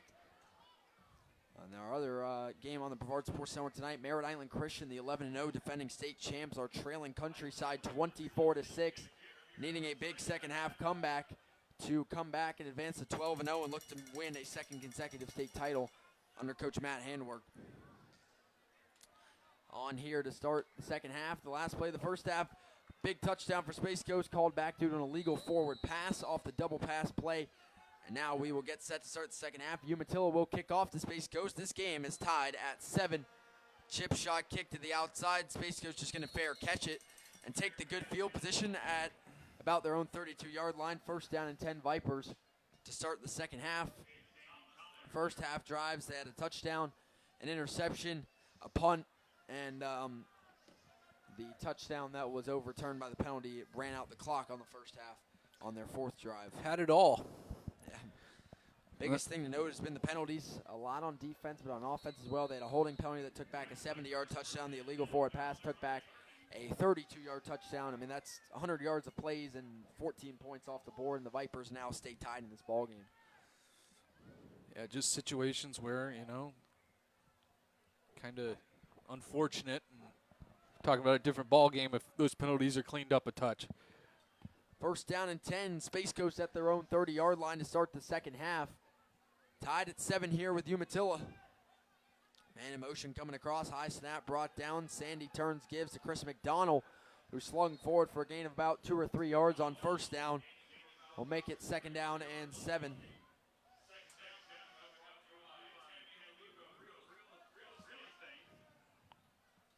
And the winner of this game will move on to, what I could tell is their first state championship game of any sort. Definitely for Space Coast. Certainly. Second down and 8 now for the Vipers at their own 32-yard line. Sandy in the shotgun, a 1,000-yard passer here in his freshman season. Not a lot of quarterbacks can say they did that. Man in motion coming across. They will throw the swing pass here underneath. It is caught, trying to get to the outside. Solid play here to the edge. Nearly gets a first down there, but going down awkwardly there is D. Parker.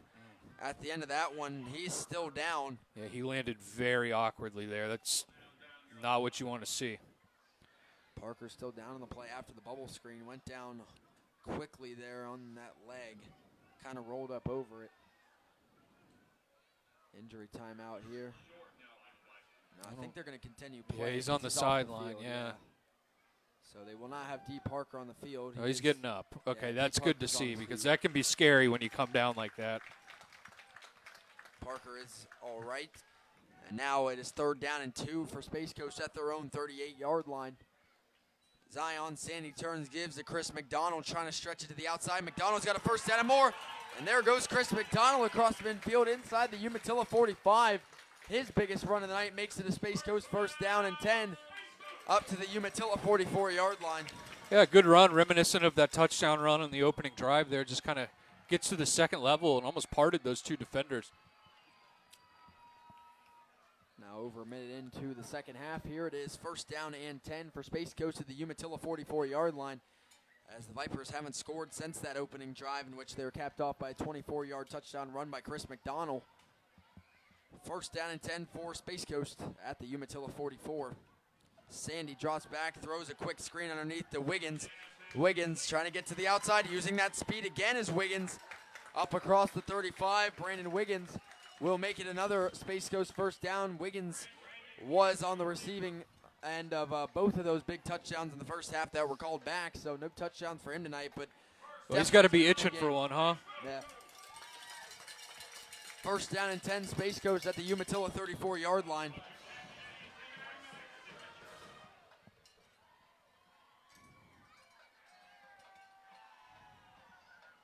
First and 10 for the Vipers at the Bulldogs 34. trips to the far side. Sandy drops back, immediately rolls right here. Sandy on the run, hit as he throws to the outside. It is caught. And getting out of bounds quickly there on the receiving end there, goes for 4 yards. Sandy takes the hit, gets back up, and it's going to bring up 2nd down and 6. Good to see D. Parker back on the field getting that reception there. Like we said earlier, came down a little awkwardly here on the sideline, just needed to shake it off for a minute. And back out there making plays, and plays that he personally probably really wanted to make after a couple drops in the first half. Yeah, and undoubtedly, and good to see him make the play there. 2nd down and 6 for Space Coast. 2nd and 7 at the Umatilla 31. This is Wiggins. They're going to go with the reverse to the near side. Double handoff reverse, back inside. Still on his feet, breaking a tackle inside the 15. Cutting back, trying to reverse field again. What a run's going to go down inside the 10 on the reverse.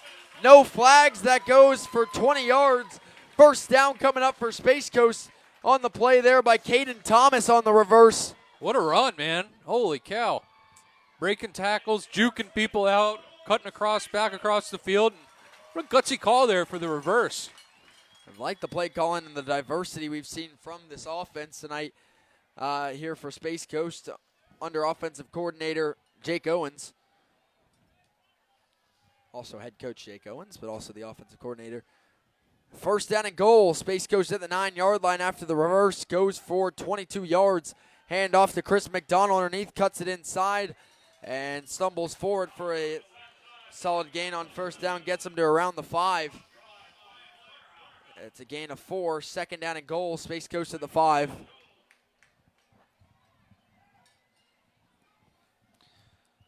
First time we've seen Space Coast inside the red zone tonight. And that opening drive touchdown came from 24 yards away. So see how they can operate inside the 10.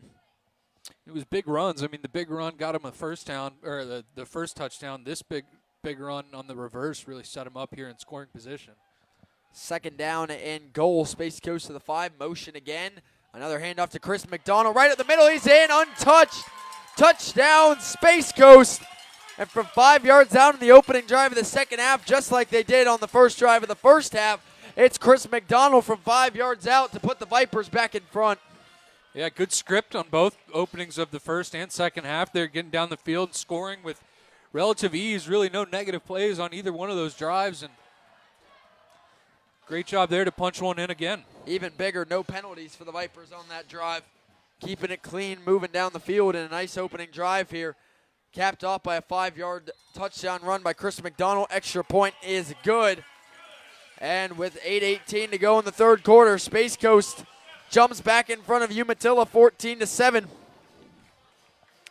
And the Vipers take back control of this game at home.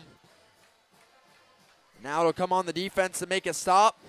In the first half, the only drive Umatilla had a touchdown was a 90-yard drive that was capped off by a 1-yard touchdown run on 4th and goal by Dallas Cottle. But in that drive, there was a punt that had a roughing the punter call that gave him a first down. There was a sack on a 3rd down play that gave Umatilla a first down off of unsportsmanlike conduct. So there were a lot of penalties there where that drive could have stalled as well. So that one drive that Umatilla scored, a lot of Space Coast help. If they eliminate that, their defense has played really well in the first half.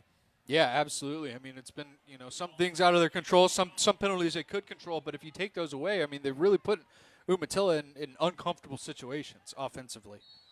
Umatilla, a team that averages 28 points a game, averaging 314 yards as well. Kickoff is away here. And returnable for Umatilla just outside their own 10-yard line. Ray Jenkins trying to find somewhere to go, just stops. Jenkins gets to the outside. Flag's going to come in. And you're going to get a legal block there.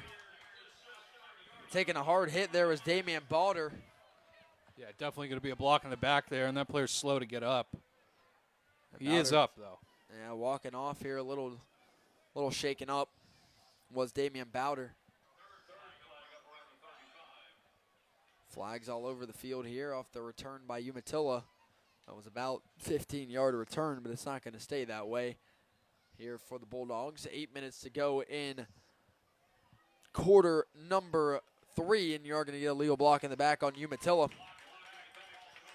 Don't forget, after the conclusion of action on the Brevard Sports Network tonight in the Sunshine State Athletic Association, we will have the Brevard Sports Network Uberzati post-game show. Myself, Alan Zlatarzinski, and Kayla Brown will not only break down tonight's SSAA playoff action, but also we will have our thoughts on the FHSAA bracket releases that came out at 6 o'clock today.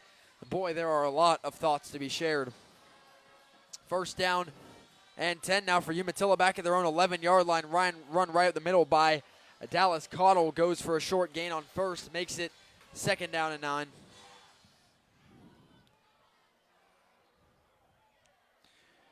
You got to imagine defensively at halftime, a point of emphasis was maybe to slow down this Umatilla run game. And like we talked about, they were running it effectively in the first half. Not something that they're really accustomed to doing. Obviously, this is a pass first team, but the pass hasn't been there. So if you can shut down both of those, that could lead to a lot more opportunities for you if you're Space Coast. Quick drop. Wilson throws underneath. Wide open on the slant, is caught. And that's going to be enough for a Umatilla first down. Takes a lick at the end of the play. But it is enough for a Bulldogs first down. Dallas Cottle on the reception. First down and 10, Umatilla.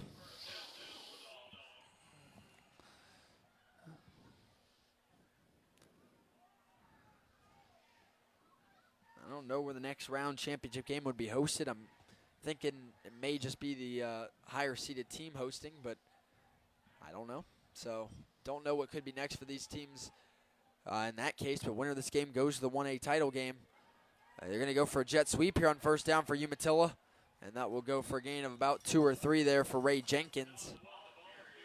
That's good penetration by the defensive end. He just gets a little too far upfield and allows Jenkins a cutback lane to pick up a couple yards. Otherwise, that would have been a tackle for loss. 2nd down and 8 here for Umatilla from their own 26-yard line. This is their opening drive of the second half, now trailing by a touchdown.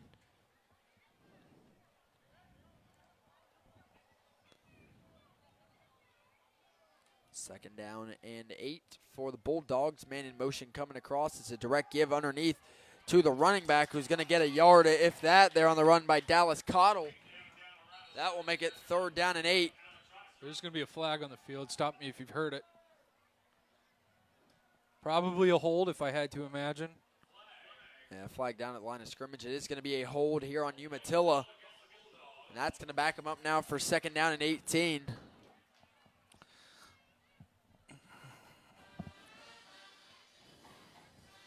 There's the official call, the hold on Umatilla. Brings up 2nd down and 18, but we are going to have the third quarter water break here with 6:13 to go in the third quarter. We're already halfway through the third. I'd like to give you the update midway through the third and our sponsorship with Gamers R Us. Yeah, you've heard of Toys R Us. How about Gamers R Us? You got a gamer in your life? Into board games, card games, such as Magic the Gathering, Yu-Gi-Oh!, Pokemon,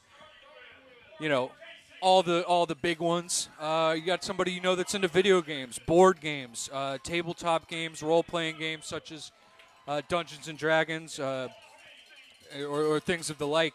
Definitely want to have them or yourself. Go get them a gift. Go check out Gamers R Us. Like we've been saying, the Christmas season is right here, right around the corner.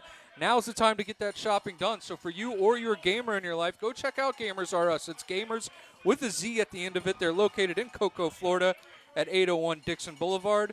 Like I said, all sorts of gaming apparatuses that you may want, whether it's digital all the way into handheld card games. So if you're into that, 801 Dixon Boulevard, Gamers R Us. Give them a call, 321-735-7057. Also check out their Facebook at Gamers R Us 06 for all their deals coming up for the holidays. It is now 2nd down and long for Umatilla back at their own 15-yard line. Man in motion going into the backfield is Dallas Cottle. Cottle up the middle. Gets to around the 20-yard line on a short gain. Going to make it 3rd down and long for Umatilla. It's going to be 3rd down and 15. 3rd and 14. But these 3rd and long scenarios in the first half is where Space Coast struggled defensively. We'll see if they can get the defense off the field here. As it's going to be 3rd down and 14. Play fake by Wilson. Looking upfield. Pocket collapsing. And Wilson will go down. Sack made there by Christian Burt. And that will be a big sack on third down. Fourth sack of the game for Space Coast. 3 of those have been on third down, and Christian Burt makes the play. Fourth down and long, and Umatilla going to have to punt on their opening drive in the second half from their own 16 here on 4th and 18. A couple sacks as well have been wiped off due to penalties, so that defensive line is absolutely getting after it tonight and living in that backfield, coming away, like we said, with 4 sacks so far on the stat book. I believe 2 of them are by Jacob Starkey, if I'm not mistaken. No, not Starkey. It's Cameron Walker has 2 of the 4, 50% of the sacks so far. Defensive line's going to continue getting after it, and as a former defensive line coach, Jackson, I love to see it. Punt gets away there, going end over end down inside the 50, but it does roll across midfield. Space Coast clears away from the ball. It's down there by Nate Hawkins. First down and 10, Space Coast at about their own 49-yard line. Only 4.5 minutes to go in a fast-moving third quarter. Not a lot of penalties, not a lot of dead balls, a lot of running plays here in this quarter has kept this clock moving, which bodes well for Space Coast. Not so much for Umatilla trying to keep their season alive tonight in the postseason. It is going to be first down and 10. Space Coast at their own 49, leading by a touchdown as they were able to score on their last drive from 5 yards out. It was Chris McDonald's second touchdown of the game. For McDonald now up to 8 touchdowns on the season, already over 850 rushing yards. He's got to be close to 100 tonight. That would put him up to over 900 rushing yards on the year. Could be pushing for the 1,000 by the end of the season if they have another game on the cards or not. First down and 10. Space Coast at their own 49-yard line. Man in motion is Wiggins. Fake to give to Wiggins. Handoff underneath to Chris McDonald. McDonald carrying the pile ahead for 5 yards on first down. Great start to the drive for Space Coast. Makes it second down and 5 for the Vipers at the Umatilla 46. Hard-nosed runner, McDonald. I mean, just kind of buries himself in there and noses ahead for extra yardage on most of these plays, but he's got really good speed as well when he gets out into the open field. 4 minutes to go in quarter number 3. Second and 5. Space Coast at the Umatilla 46. Trips near side again for Space Coast. Sandy play fakes, throws a screen underneath here to D. Parker. Parker bouncing to the outside. He's got the first down yardage down the sideline. Good to see Parker back in the game here and flying down the sideline for a Space Coast first down inside the Umatilla 35-yard line. Yeah, making up for his earlier mistakes on those drops. One of them would have been a touchdown there, but both times we've seen him on those little bubble routes there, he's picked up substantial yardage. So good job getting the ball in space, and good job out of Parker for keeping his head up and fighting through the adversity earlier in this game. We're going to have Umatilla's first time out of the second half. Interesting time to take it. That'll leave them with just 2 while they trail in this one. 14-7, 3:50 to go in the third. Umatilla down to 2 timeouts remaining. And it will now be first down and 10. Space Coast coming up from the Umatilla 39-yard line. Tell you what, we got a lot of fans of Brandon Wiggins in the comments tonight. Rightfully so. I mean, kid's a playmaker. It's unfortunate both of his touchdowns have been wiped off the board tonight, but he showed his athleticism on both sides of the ball, really. Like to see him bust another one. That counts. Yeah, it'll be first down and 10 for Space Coast coming out of the Umatilla timeout from the Vipers.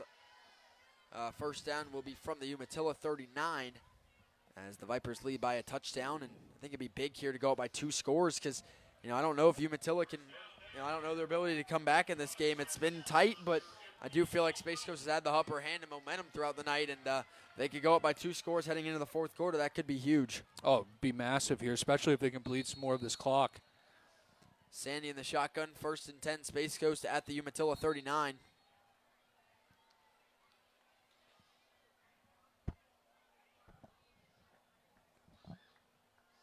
And they're going to get there's some debris on the field. Caden Thomas over there gets it off the field. First down and 10, Space Coast at the Umatilla 39-yard line. Sandy in the shotgun with McDonald.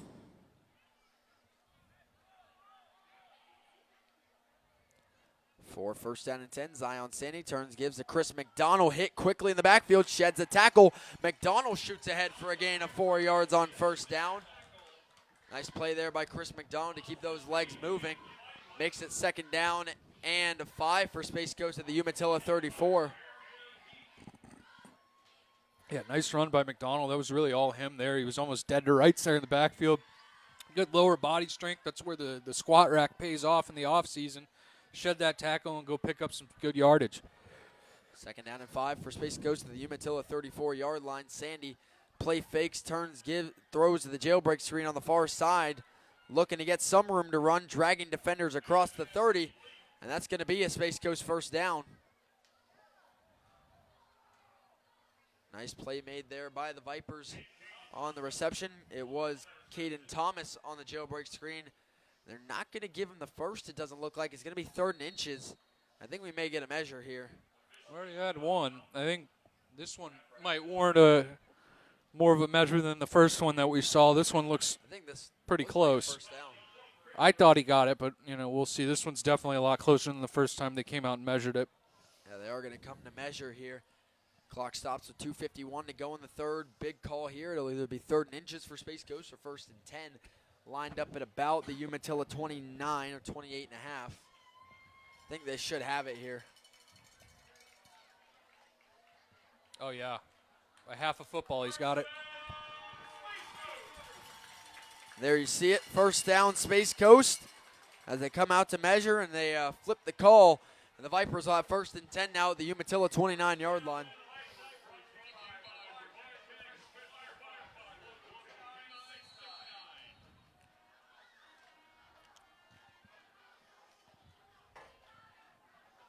First and 10, Vipers after the measurement yields them a first off the reception, catch and run by Caden Thomas. 1st and 10, Vipers at the Umatilla 29. 2.5 minutes to go in the third. Vipers lead by a touchdown. Sandy in the shotgun brings a man in motion. Jet touch pass around the edge here. Has some room to run. Good blocking upfield, but he doesn't get upfield there. As brought down there before he can turn the corner by Payne Brunson. Makes it 2nd down and 10, or 2nd down and 8. It's good effort there by Brunson to get him on the edge because he had a nice block upfield, it looked like, by Christian Burt that had him some yardage ahead if he could have got up the sideline. Yeah, he certainly did have some room there. A good effort by Brunson, like you said, bringing him down, and that was Wiggins, who we've seen strike a couple times. So great job getting him on the ground and avoiding a third lightning strike by Wiggins. 2nd down and 8 for Space Coast at the Umatilla 27. Handoff to Chris McDonald trying to get around the right side. Finds a hole. McDonald cuts it upfield. And McDonald's going to have a Space Coast first down. Inside the Gamers R Us red zone. 1st down and 10 Space Coast. Tonight the Vipers have been in the red zone just once. And they're 1 for 1 with a touchdown in the red zone. And their only red zone trip was on their last drive. 1st down and 10 for the Vipers at the Umatilla 17-yard line. A gain of 10 there by McDonald. It's one of the stronger backs in the count. I'll tell you what here for Space Coast, they got a lot of good younger talent here on this team. Well, McDonald is a senior, but guys like Zion Sandy, freshman, Caden Thomas, a sophomore. A couple of 8th graders on this roster. Yeah, so if they can keep this talent home, this could be the start of a nice run for Space Coast, looking to advance to a state championship here. Handoff bouncing to the outside again as Chris McDonald ripped down from behind. And that's a horse collar. 15 yards more. It's going to be a horse collar.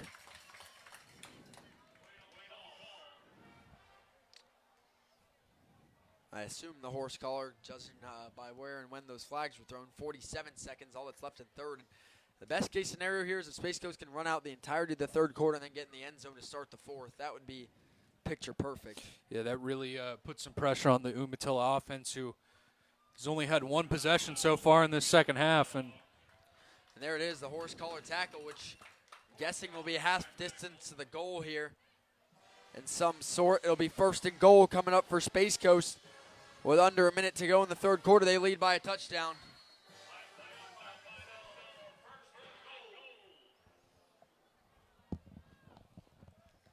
First and goal for Space Coast at the Umatilla 7-yard line. 30 seconds to go in the third. The Vipers looking to go ahead by 2 scores for the first time tonight. Sandy in the shotgun. Ball brought down by McDonald on the give. He'll get a yard there on 1st and goal, makes it 2nd and goal, Space Coast at the 6-yard line.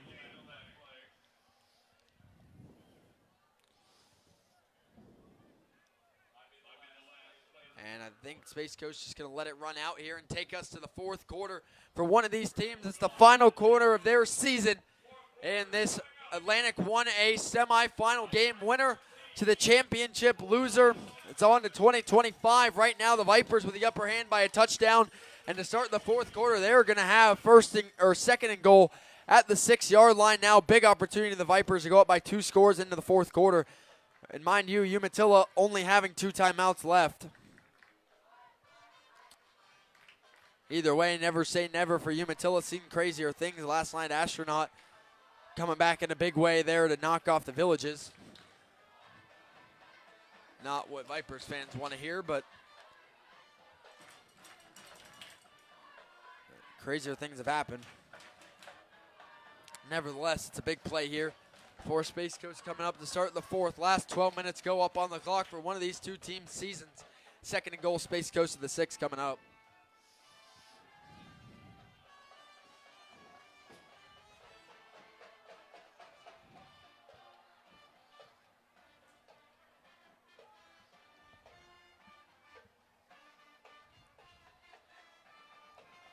Umatilla's defense already on the field, ready to go.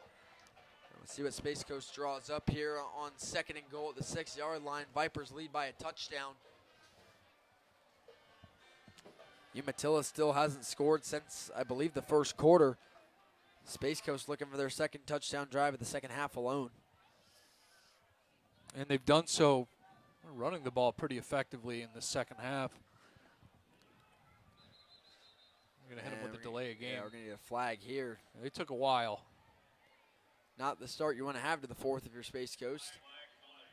It's going to be a delay of game here, and that's going to make it's going to be an illegal substitution. Umatilla broke the huddle with 12 players. They got 12 players on the field. My mistake. So that's a Umatilla penalty, which adds insult to injury there, makes it 2nd and goal. They still have 12 on the field. Now they're bringing the 12th man off. So that is quite different there. Now 2nd and goal, Space Coast at the 3-yard line to start the 4th quarter.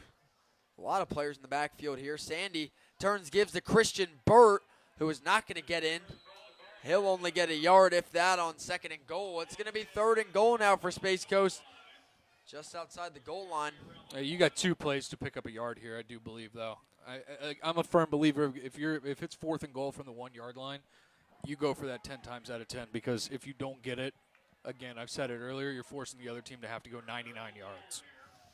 3rd down and goal, Space Coast at the 2-yard line.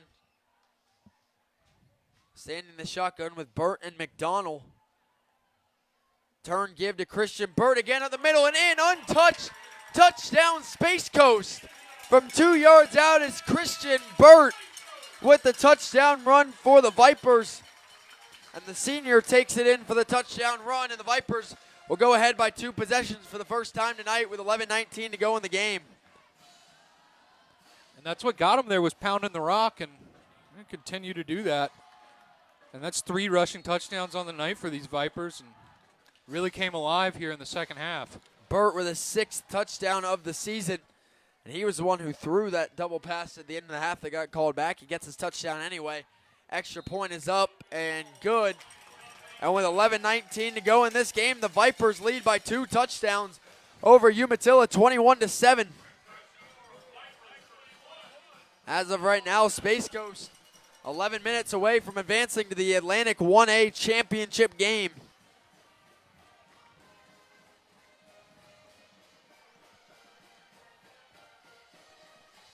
Again, the winner of this game will face Bell or Interlaken.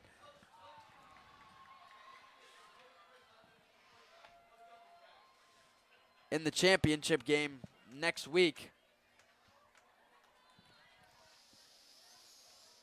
The game between Bell and Interlaken started tonight at 7:30, hosted by Bell.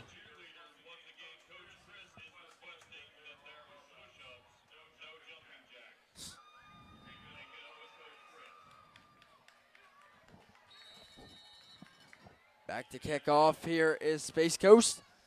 Late in this game, Umatilla with 2 timeouts, trailing by 2 touchdowns. The squib kick this time for Space Coast, taken on the hop by Umatilla out to the outside, just across the 30. And it will be first down and 10. Bulldogs with 11-12 to play, needing 2 touchdowns. Definitely not out of this yet, but they definitely need touchdowns in the rest of their drives here. Well, there's plenty of time to get back in this if you're Umatilla. I mean, especially if you go quick. And again, this is a team that airs the ball out quite a bit, you know, and they're good at it. I mean, that's kind of their bread and butter, is putting the ball in the air. So, I mean, certainly something to keep an eye on. We've seen their quarterback has had his eyes downfield several times tonight, and all it takes is one for them to get back into this game. Yeah, I know it'd mean the world to coach, Jake Owens to come back here to Space Coast, somewhere that he coached at before in his career, and take them to a championship game in his first year back. And what a turnaround it's been at Space Coast. First down and 10 for Umatilla at their own 30. Going to be a handoff here to start to the right side. Nice start there, and that's going to be enough for a Umatilla first down. Nice scamper there by Dallas Cottle out off the right side of the line. And it'll be first down Umatilla quickly. Perfect start to the drive for the Bulldogs here to get things moving up to their own 41-yard line. A gain of 11. First down and 10 for Umatilla. And it appears they're going to go a little more tempo than we've seen so far, getting right up to the line of scrimmage, getting the play call in. If they're going to want to come back in this one, that's exactly what they're going to have to do. Use all 11 minutes left in this game. First down and 10. Another handoff to Dallas Cottle. And Cottle pulls his way across the 45-yard line.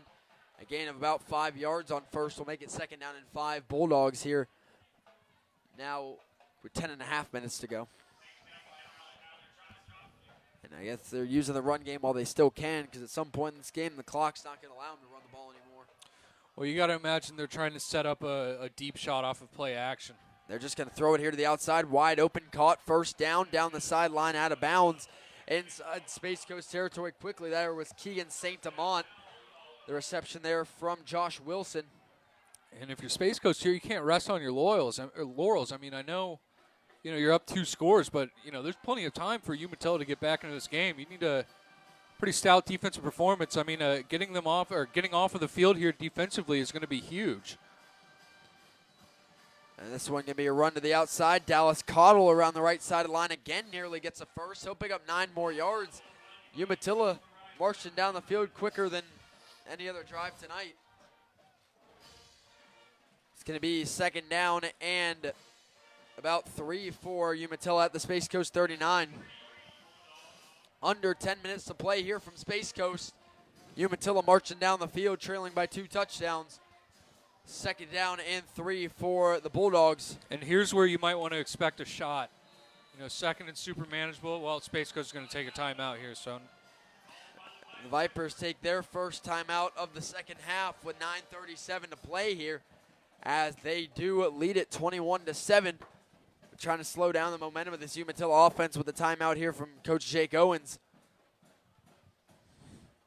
Both teams now with 2 timeouts to spare. Umatilla will have second and 3 coming out of the timeout at the Space Coast 39-yard line. And just to remind everybody, the last time Space Coast made the postseason, not counting the COVID year where everybody made the postseason, was all the way back in the year 2013. And that is also the last time that they won 8 games in a season. They've already done that.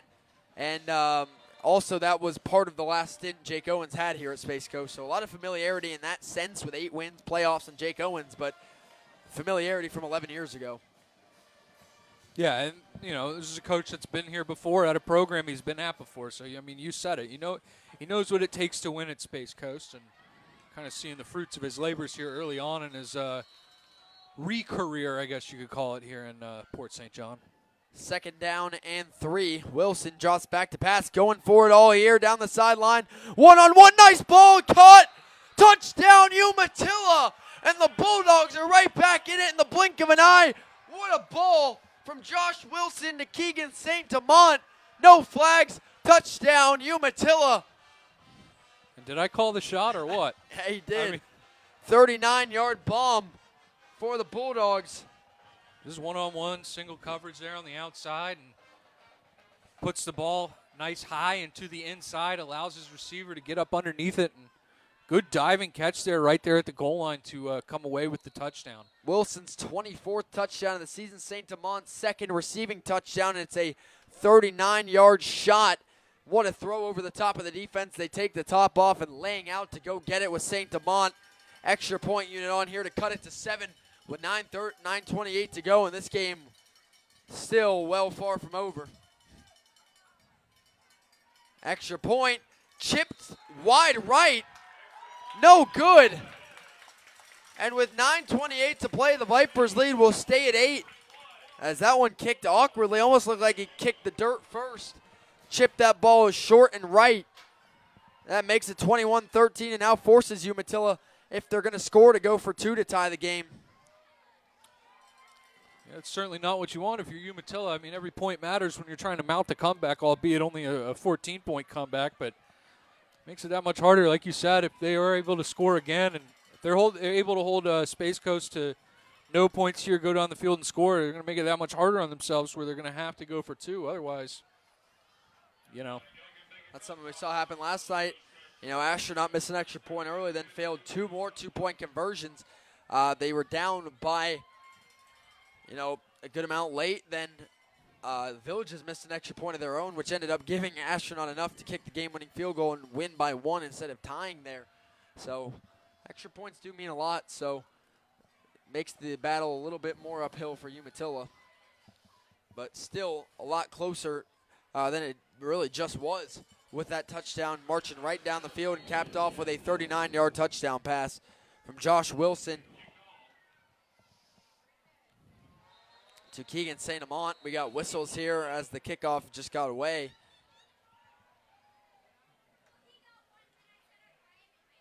We'll see what the word is here. Guessing the play was just never whistled live. I guess. I don't see anything. Doesn't look like a penalty. Well, thinking about it, though, Space Coast defensively, you got to come on the sideline, go look at that huddle sideline and be like, what did we do wrong there? We had all the momentum here, had a chance to get them off of the field. And they hadn't seen a drive like that all game. Yeah, seize that momentum. They haven't driven down on you, on their own. I mean, minus a driver, you had 35 yards of penalties. Exactly. There, you had none. They just beat them over and they ran the ball effectively as well. And, I mean, obviously they got the touchdown doing what they do best, taking shots, but you put them into a position where they could take a shot to the end zone there on a second and short. That's the interesting point. I mean, for a team that favors the pass, they have definitely favored the run tonight to set up plays like that. Well, I mean, 4 sacks so far in the game, and you've ran the ball effectively. They're going to whistle it dead again. Kickoff, not right. What are we doing here? I don't know. No clue. I mean, they're not throwing any kind of offsides penalty or anything like that, so coaches on their sideline having some frustrations here. Head coach Eric Samuels there on the Umatilla sideline. Oh, he's upset. Yeah, I mean, now that's going to cost take them a timeout. Wow. Okay. That's going to leave Umatilla with 1 timeout left with only 9:28 to play, trailing by 8. Implications, I tell you. I'd be curious as to why they stopped the kickoff twice. Yeah, I have no idea. There wasn't any offsides. I know the second one got blown live. I thought I heard the whistle. It did. No, it definitely did. So I have no idea what the second one was. But usually when you see something like that, one of the kickoff team players, coverage players, maybe gets past the kicker and is offsides. But there was no flags or anything like that. It was just simply blown it dead. I'm gonna come over here and have a chat with Coach Owens. It appears. That's big. I mean, that's 2 timeouts gone for Umatilla. You have 1 left for 9.5 minutes where you need a touchdown and a 2-point. Now, if you get a quick stop here and score, you don't need your timeout. But, in a world where you need a 2-minute drill or something, timeouts would you'd love to have. Well, I think the main objective here for Space Coast is certainly go ahead and get your insurance score, but bleed off as much time as you possibly can. Yeah. I mean, the way they run the ball and run their offense, if they don't have to throw the ball, they can run a lot of clock because they run the ball effectively. I think even a field goal offensively here would be huge. Yeah.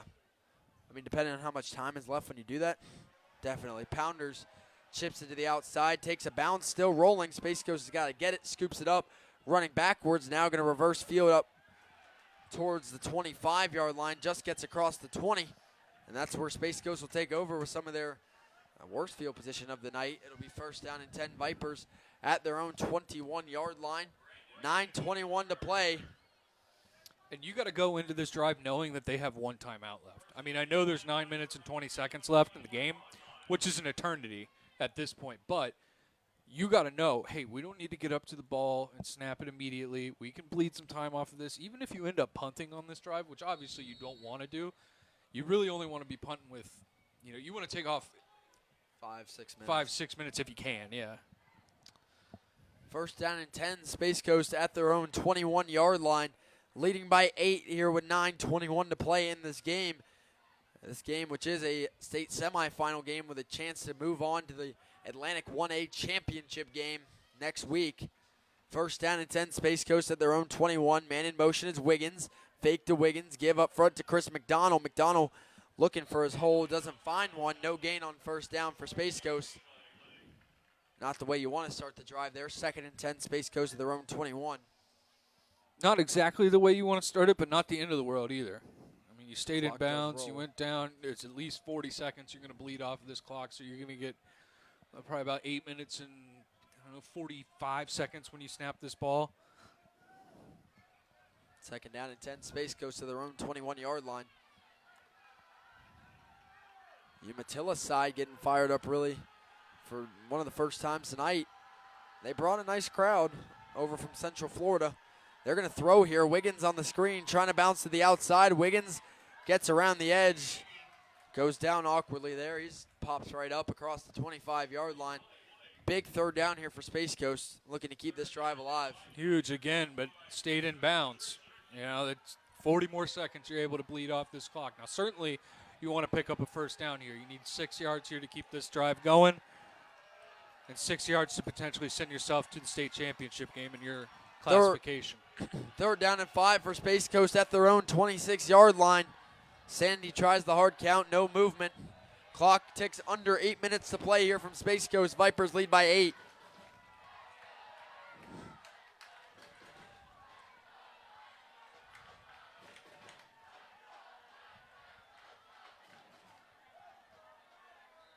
And Space Coast lets the clock run down as much as they can, and they take a timeout. Now both teams with only one timeout left with 7:43 to play in this game. Second timeout there from Space Coast as the Vipers lead by 8. And they'll take as much time as they can off the play clock, burn a timeout ahead of 3rd and 5. Yeah, I don't know if I'm totally in love with taking that timeout there. I mean, you got to have a play in the chamber there that you can run. I get wanting to bleed off as much time, but, I mean, you snap the ball, the clock keeps running. I would get that with less than 3 minutes left maybe. Yeah. Where you're just running as much clock as possible. From here, I mean, if you don't get it here, you're still punting it with 7 minutes left. Exactly, yeah. And Whereas if now you you run only the have one play timeout. and come up a couple yards short, the clock's still rolling. That's another 40 seconds you're bleeding off the clock. So not necessarily in love with the idea of taking that timeout there. Both teams with one timeout to go. 7:43 to play. Third down and 5. Space Coast at their own 26. Big play here in this game. Big play for Umatilla's defense needing to get off the field. Trips near side on 3rd and 5. Zion Sandy in the shotgun will drop to pass. Fakes the screen, goes over the top. It's caught down the middle of the field. Cutting back inside, D. Parker up across the 30 of Umatilla for a big first down. And the third time is the charm for Sandy and Parker, who have tried that play now 3 times. The first 2 were dropped, and the third one hauled in for a huge gain for Space Coast. First down, Vipers up to the Umatilla 27. And talk about a gutsy decision, putting the ball in the air, but it's only gutsy when it pays off, and certainly paid off there. And how about the trust to go back to D. Parker there after he's dropped that same pattern twice? Sets itself up perfectly, leaves him that seam right down the middle, comes away with the catch, picks up substantial yardage, and now you're on the plus side of the 50, and that clock's continuing to tick. It's a gain of 47 yards. Biggest play of the night. That stands for Space Coast. First down and 10 to the Umatilla 27-yard line. Clock will tick under 7 minutes to go. Man in motion is Wiggins. And just to give here to Chris McDonald. McDonald stretches to the outside, cuts it inside. McDonald inside the 15 for another Space Coast first down. Keep it moving. At this point now, just play the tempo game. You're well inside scoring position here. Run as much clock as you can now. And this is where for Umatilla only having one timeout is not a good situation to be in. No, it's not. And you got to go back to that 40-yard pass. I mean, in everybody's mind, you might think you just run the ball, pick up the 5 yards, or do something quick. Not Coach Owens. He's going to be gutsy. He's going to make a decision there, and it is a decision to put the ball in the air like that. But when it pays off, you get yourself in situations like this, and that's just a testament to him having trust in his players. Going to a player that's already dropped the ball twice, but knowing he's a better player than that. 1st and 10, Space goes to the Umatilla 14. Chris McDonald lowers the head right up the middle, gets a yard or two there on first. Will bring up 2nd down. And about 8 here for Space Coast from the Umatilla 12-yard line. Clock is under 6 minutes to go here. Space Coast up by 8. If they can get a score on the board here with about 4 minutes, 3 minutes to go, we'll go up by 2 possessions. That could be enough to put them on to the championship game. Crazier things have happened, but I mean, if they do score here, and depending on how much time is left, that could be the nail. 2nd down and 8 here for Space Coast from the Umatilla 12-yard line. 5.5 minutes to go. Space Coast going to wait till the ref gives him the last signal. Jet touch pass to the outside here to D. Parker. Parker gets around the edge, got to stay in bounds. Flag's going to come in on the tackle there. It's either a face mask or a horse collar. I believe that was a horse collar. Down. Off the touch pass, Parker taken around and down by his neck area there. And that's going to be 15 yards, half distance to the goal. It's going to make it 1st and goal, Space Coast. Now you can really take your time. And Parker walking off gingerly here. Not a great sign there. It's not, no, and you got to wonder if that's the leg he came down awkwardly on, if he maybe re-aggravated it there.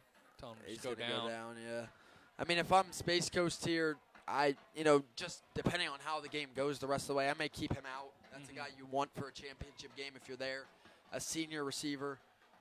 Despite some of the drops tonight, he's still one of their biggest weapons and someone they definitely want to have. Parker's going to get help the rest of the way off the field.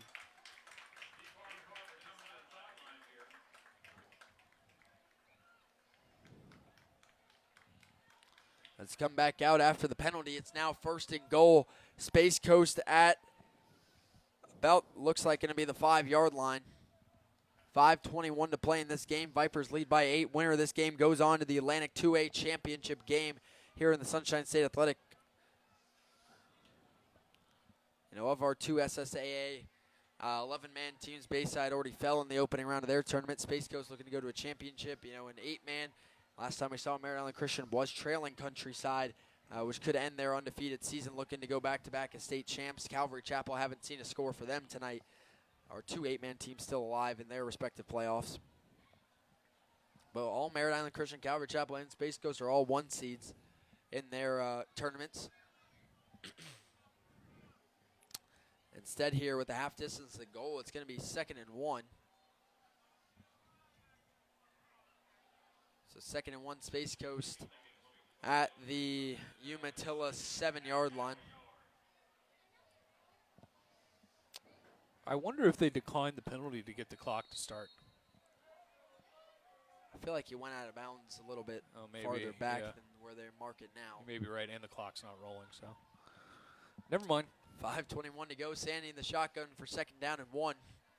Inside the Umatilla 10-yard line late in this game. It's a play fake. Sandy rolls out. Pocket collapsing. He's going to go down. Big time sack there by Tyler Pounders. 3rd and long now for Space Coast, and I don't know if I love the play design there. You run it up the middle, get a yard, you reset the chains, and then you can kind of do whatever you want. But as well, throwing the football, you can stop the clock with an incompletion. An interception could be devastating. Yeah, I don't know about that one, Jackson. I get it, maybe trying to catch him zigging when everybody else is zagging, but that's certainly not the ideal situation. You're in scoring position on 2nd and 1. I mean, I think if you're going to try something like that, get the 1st down, make it 1st and goal, and then attempt that. But now you're looking at 3rd and long. And 1st down up around the 5-yard line. Yeah, it's going to be 3rd down and 11 for Space Coast at the Umatilla 17-yard line. And after a 47-yard pass and got him all the way down here, they're going to now be out of timeouts for the rest of the game. As Coach Jake Owens takes his final timeout of the game here with 4.5 minutes to play, which could be something to note if Umatilla is able to come back here. But for now, I guess Space Coast not too worried about that, And big third down coming up. Space Coast out of timeout to Umatilla with 1 left with 4.5 minutes to play. But, I mean, correct me if I'm wrong, but the clock was going to roll, too, a little bit longer with that because it was just a sack. So you could have bled some more clock. Correct, yeah. Timeout there kind of helps Umatilla. Yeah, I mean, I got to imagine you're in pseudo field goal range here. I mean, the ball's around the 16-yard line. Maybe a 33-yarder. 33-yard field goal. I mean, maybe. I mean, the kicker's over here warming up, so I don't know. I mean, if all else fails, just go try and get 5 or 6 yards and set up a better situation for your kicker. Because I mean, even if you kick a field goal here, you go up by 11. Yeah. That's still a 2-possession game with sub 5 minutes left in the game. Yeah, it's Lucas Paul, the kicker out there, senior. Been in situations, make big kicks before, but definitely never been in a position to kick him to go up 2 possessions to the championship game.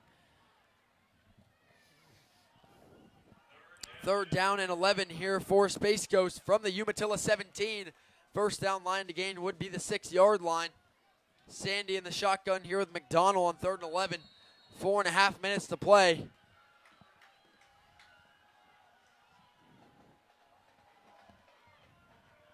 Sandy drops back to pass on 3rd and 11. Going underneath, it's incomplete, nearly intercepted there. Dallas Cottle in the range of that football, it's incomplete. And now the clock stops again, 4th and 11 for Space Coast. And out trots the field goal unit with Lucas Paul with 4:26 to play, looking to put the Panthers up by 11. Yeah, I don't know there, man. I think time is more of your friend than trying to pick up the first down. I think keeping the ball on the ground there might have been the better alternative. You keep that clock rolling and makes the field goal shorter. Makes the field goal shorter, keeps the clock rolling, and you're attempting this field goal in under 4 minutes. If without that, instead you get the incomplete pass and the clock stops. Big try here from 33. Kick is up. It is no good. Wide left. No good. It'll be a touchback. And with 4:19 to play, Umatilla will start at their own 20-yard line with 1 timeout and over 4 minutes to play. Only down by 8. Big stand there by Umatilla defensively, but that's due in part to, Space Coast timeouts and incomplete passes, saving them some clock. I feel like they easily could have ran that down to under 3 minutes to play to at least attempt the field goal.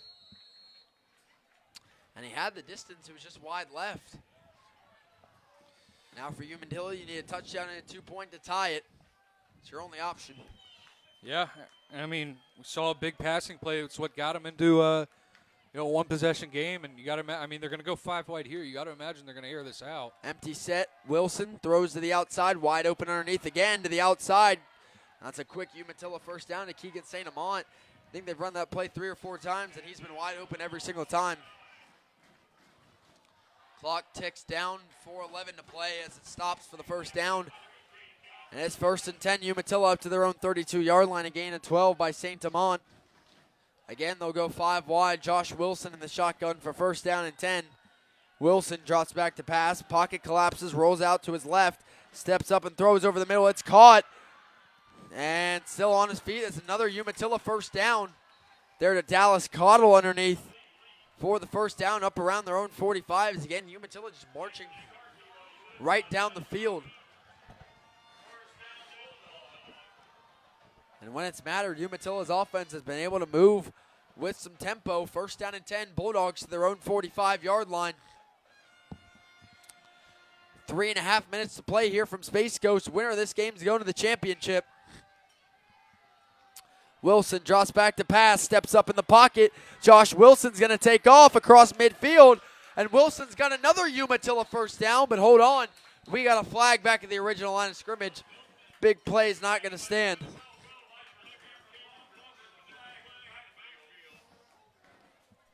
That's going to be a hold. That's very fortunate for Space Coast. I mean, Umatilla's kind of got them on the ropes here. They're moving the ball effectively, but they're just going to make it that much harder, and they still have plenty of time to operate. 3 minutes and 19 seconds left, but that certainly is a very fortuitous situation there if you're Space Coast to draw the holding penalty and make it 1st and 20. Yeah, it's been a tale as old as time this year to see holding penalties be drive killers. Umatilla can't have it here. First down and 20 back at their own 35-yard line instead of a 1st and 10 inside Space Coast territory. 3 minutes to go here. 1st and 20, Umatilla. Wilson drops back to pass. Has plenty of time. Pocket starts to break down. Rolls out to his right. Wilson to the sideline. Will pick up 5 yards on 1st down. Makes it 2nd and 15 for Umatilla up to their own 40, but the clock stops as he goes out of bounds. Heads up play there by Wilson to get to the sideline. Oh, yeah, getting out of bounds. I mean, stopping the clock. You got a pocket timeout here, and still plenty of time to work. Just under 3 minutes.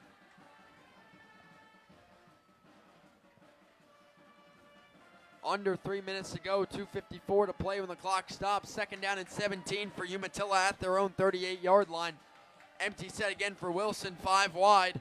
On 2nd and 17, Josh Wilson drops back to pass.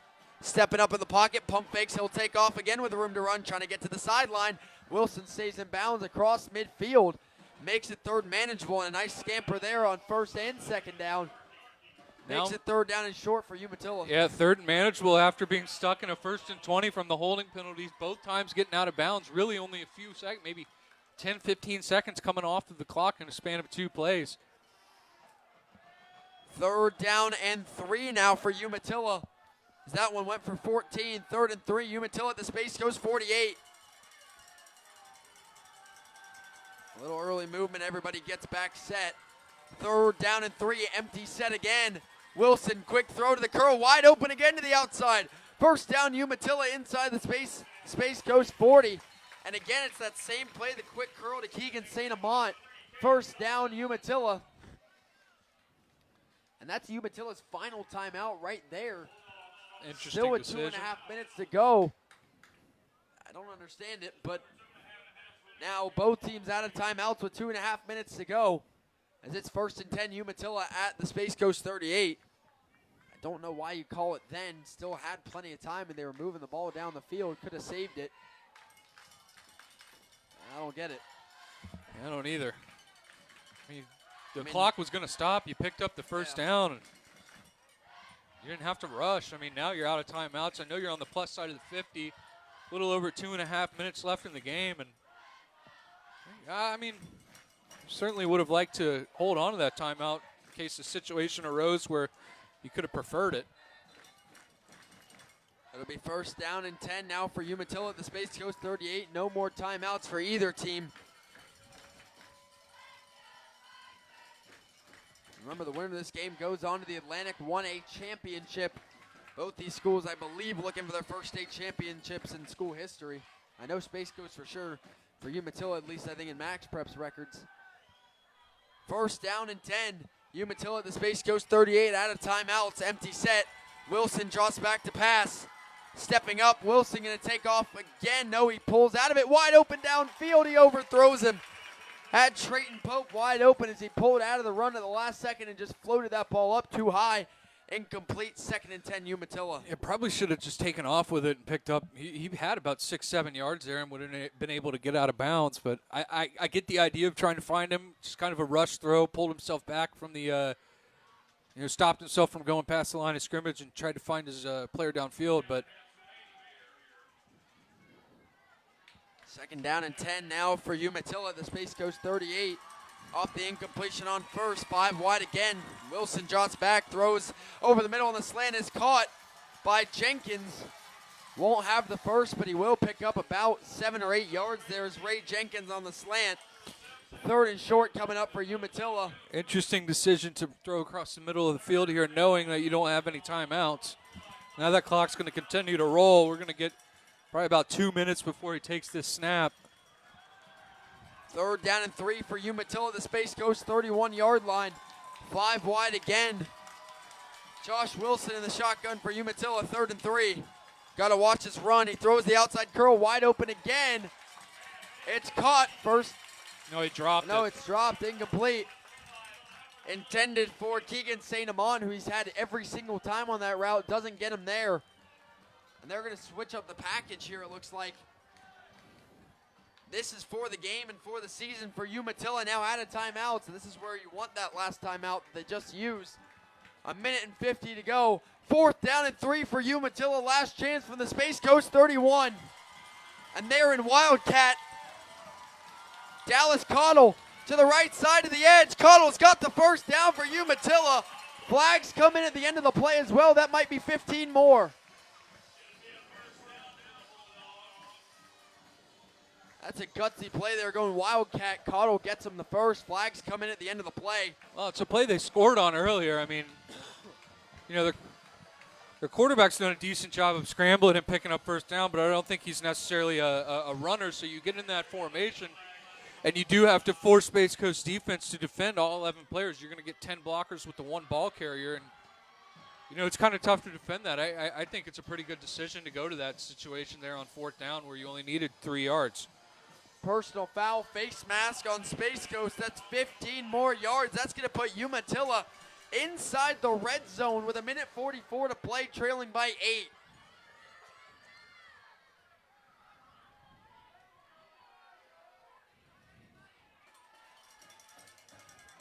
Umatilla down to the Space Coast 13-yard line here. Inside the Gamers R Us red zone with 1:44 to play. First down and 10 Bulldogs. Season on the line. Quarterback Josh Wilson's a senior. Dallas Cottle a senior as well, playing for their careers. Wilson rolls out, tucks and run. Josh Wilson to the outside, gets out of bounds inside the 10-yard line for second down. Clock stops with 1:38 to play. Something to note as well, Space Coast is out of timeouts, and their timeouts really weren't needed to be used. Now, if Umatilla goes down, gets a touchdown in the 2-point, and Space Coast gets the ball back, they can't stop the clock either to try and go down and win it. 2nd and 5 for Umatilla at the Space Coast 8-yard line. 1:38 to play. Season on the line. 2nd down and 5. Wilson steps up to run again. Josh Wilson bounces outside. Wilson is into the end zone. Touchdown Umatilla. With 1:30 seconds to go from 8 yards out, they were 2-point conversion away from tying the game. Wow. What a play by Josh Wilson to extend the drive and maybe extend the game. They need 2 more. Comes down to this, but man, what a gutsy performance there by Wilson. Just picking up what he could every time there's been decent coverage there on the back end, but taking his opportunities and running with the football and cashes that one in for the biggest touchdown of this game. Now this here is going to be the biggest play of the game. So they do have to get that. Yeah, this is for everything. Their last touchdown, they missed the extra point. And they're in the Going Wildcat. For 2 in the Wildcat. High snap, brought down, it is in for 2. Flag comes down though. Flag is down. Dallas Cottle got 2 points. Will it stand? I assume this might be a hold here, and if that's the case, you're now looking at a 2-point position from the 12-yard line. It is a hold. Wow. Ooh. This is not going to be easy. 2-point conversion was good, but not so fast. The holding penalty takes it away from Dallas Cottle, and this game is not tied yet. Now they're going to have to try to go for 2 from the 13-yard line. Now it's not so straightforward. May have to throw the ball here. Yeah, you might, but Space Coast has had problems with Josh Wilson running, and I think you drop back here. And I think you drop back and tell Wilson, you've got the green light, man. If you see it take off with a similar position to where he was when he just scampered for that touchdown. Now the second 2-point try back to the 12-yard line for Umatilla. Season on the line, they are 5 wide. Josh Wilson in the shotgun wasn't even on the field for the first try. Wilson drops back, steps up. Wilson trying to extend the play. Wilson to the outside. Josh Wilson flings it up in the air. Incomplete. And Space Coast holds on to the lead with 1:30 seconds to go.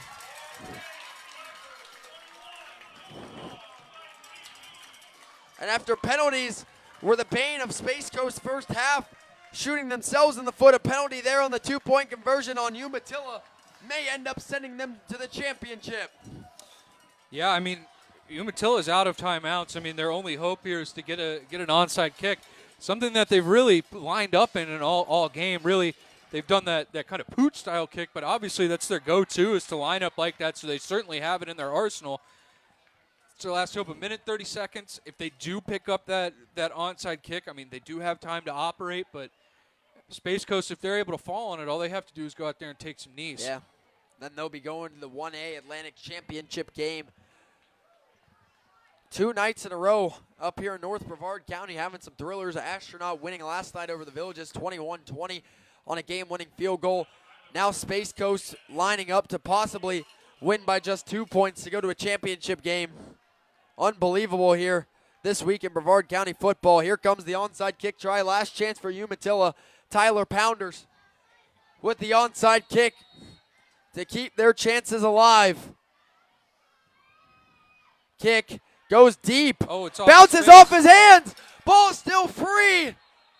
But Space Coast. We'll see. Looks like they got back on it. They did.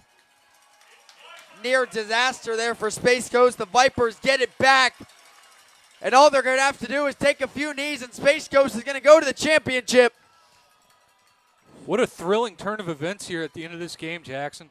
Unbelievable. And one missed extra point for Umatilla could be the difference from them going to a championship game or looking on to 2025. Because, I mean, if you make that extra point, you knock through another one. I mean, we're talking about either a game-winning drive here for Space Coast or overtime. I think the silver lining, if you are Umatilla, if you're going to miss one, you don't want it to be. You want it to be that one and not the one that potentially makes the tie. Because at least if you score there, you know you got to go for 2. If it would have been a complete heartbreaker to go down there, score, go kick the game-tying field goal, and miss that. First down and 10. Space Coast at their own 46, but they are in the shotgun to start here. Got to be diligent.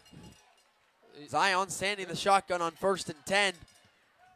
Man in motion is Wiggins. It's just going to be a give here to McDonald. McDonald around the edge across midfield. McDonald ripped down from behind. No horse collar. Well, he didn't pull him down backwards. I guess Umatilla had a timeout. I don't think they did. Yeah, I really don't think Umatilla had a timeout left. Unless I really miscounted. That is their 4th timeout of the half.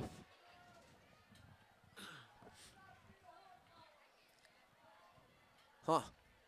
Well, unless I miscounted, that's Umatilla's 4th timeout of the half. If not, it's got to be their last. I would assume so. I didn't think either team had a timeout there. No, unless I counted wrong. Yeah. Maybe one of them was a water break. I don't Maybe, know. yeah. Surprising decision nonetheless here for. But at this point now, Space Coast to can't be in the just take shotgun knees. and handing the ball off here. 2nd and 6. Space Coast at midfield. 1:15 to go as the clock stops for Umatilla's timeout. Sandy in the shotgun for 2nd down and 6. 1:15 to go in this game. Space Coast looking to advance to the Atlantic 1A Championship. Man in motion again is Wiggins. Another give to Chris McDonald up the middle. Dragging defenders. McDonald's got the 1st down, and that should seal the deal for Space Coast to go to the championship in year 1 under Jake Owens' 2nd stint here at Space Coast. They're actually going to mark him short here. Looked like he was well across the line there, but I guess his knee dragged early. Clock under a minute to go here from Space Coast. 3rd down and 1 Vipers at the Umatilla 45 with 40 seconds to go. But at this point, even if they don't get it here, they don't have to do anything. They can take a knee here. They could have took a knee on 1st down. Yeah.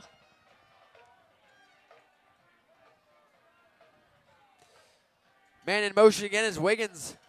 Hand off to McDonald up the middle. McDonald's got the 1st down. And Space Coast is just going to hold on for 19 seconds. They don't have to snap the ball again. And what about the Space Coast Vipers? And we have a player down here. Slow to get up. That's Chris McDonald. That's not the player you want to see down at this point in the game.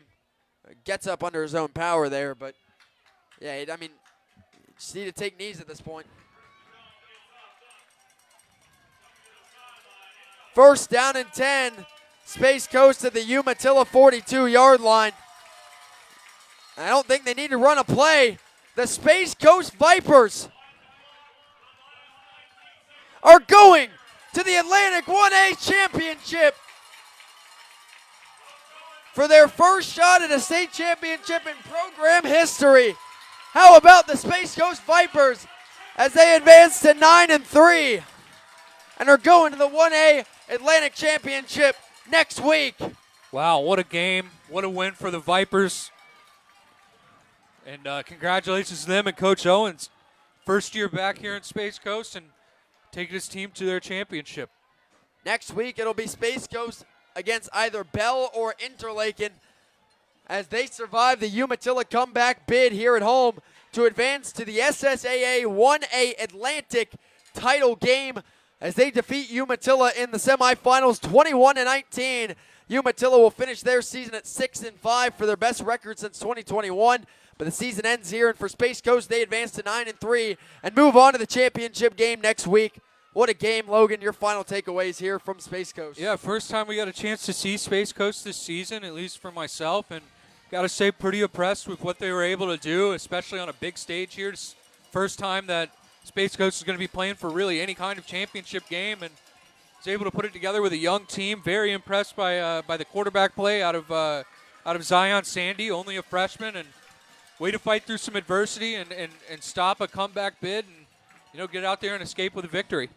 Yeah, the comeback bid comes up short for Umatilla in the fourth quarter as they trailed Space Coast 21-7, but the two-point conversion with under 2 minutes to go falls incomplete, and the Vipers are going to the 1A Atlantic Championship game coming up next week. Remember, everyone, keep it tuned to the Brevard Sports Network tonight for the Uberzati post-game show, where myself, Alan Zdarzinski, and Kayla Brown will break down all the final scores from tonight's Sunshine State playoff action and break down the FHSAA playoff brackets that were released today as well. And thanks to everyone for watching here Friday Night Lights on the playoffs on the Brevard Sports Network. Also like to thank Gamers R Us one more time for all your card gaming, video games, and board game needs. Check them out at 801 Dixon Boulevard, Suite 1133 in Cocoa. Call them at 321-735-7057 on Facebook at GamersRUs06 or online at GamersRUs.net. Thanks everyone for watching. What a win tonight as the Space Coast Vipers are going to the SSAA Atlantic 1A Championship game next week, looking for their first state championship in program history. For the Umatilla Bulldogs, for the Space Coast Vipers, for Logan Pettit, I'm Jackson Robb. You've been watching Friday Night Lights on the Brevard Sports Network, powered by Natwick Insurance. Your final score, Space Coast 21, Umatilla 19. We'll see you soon for the post-game show.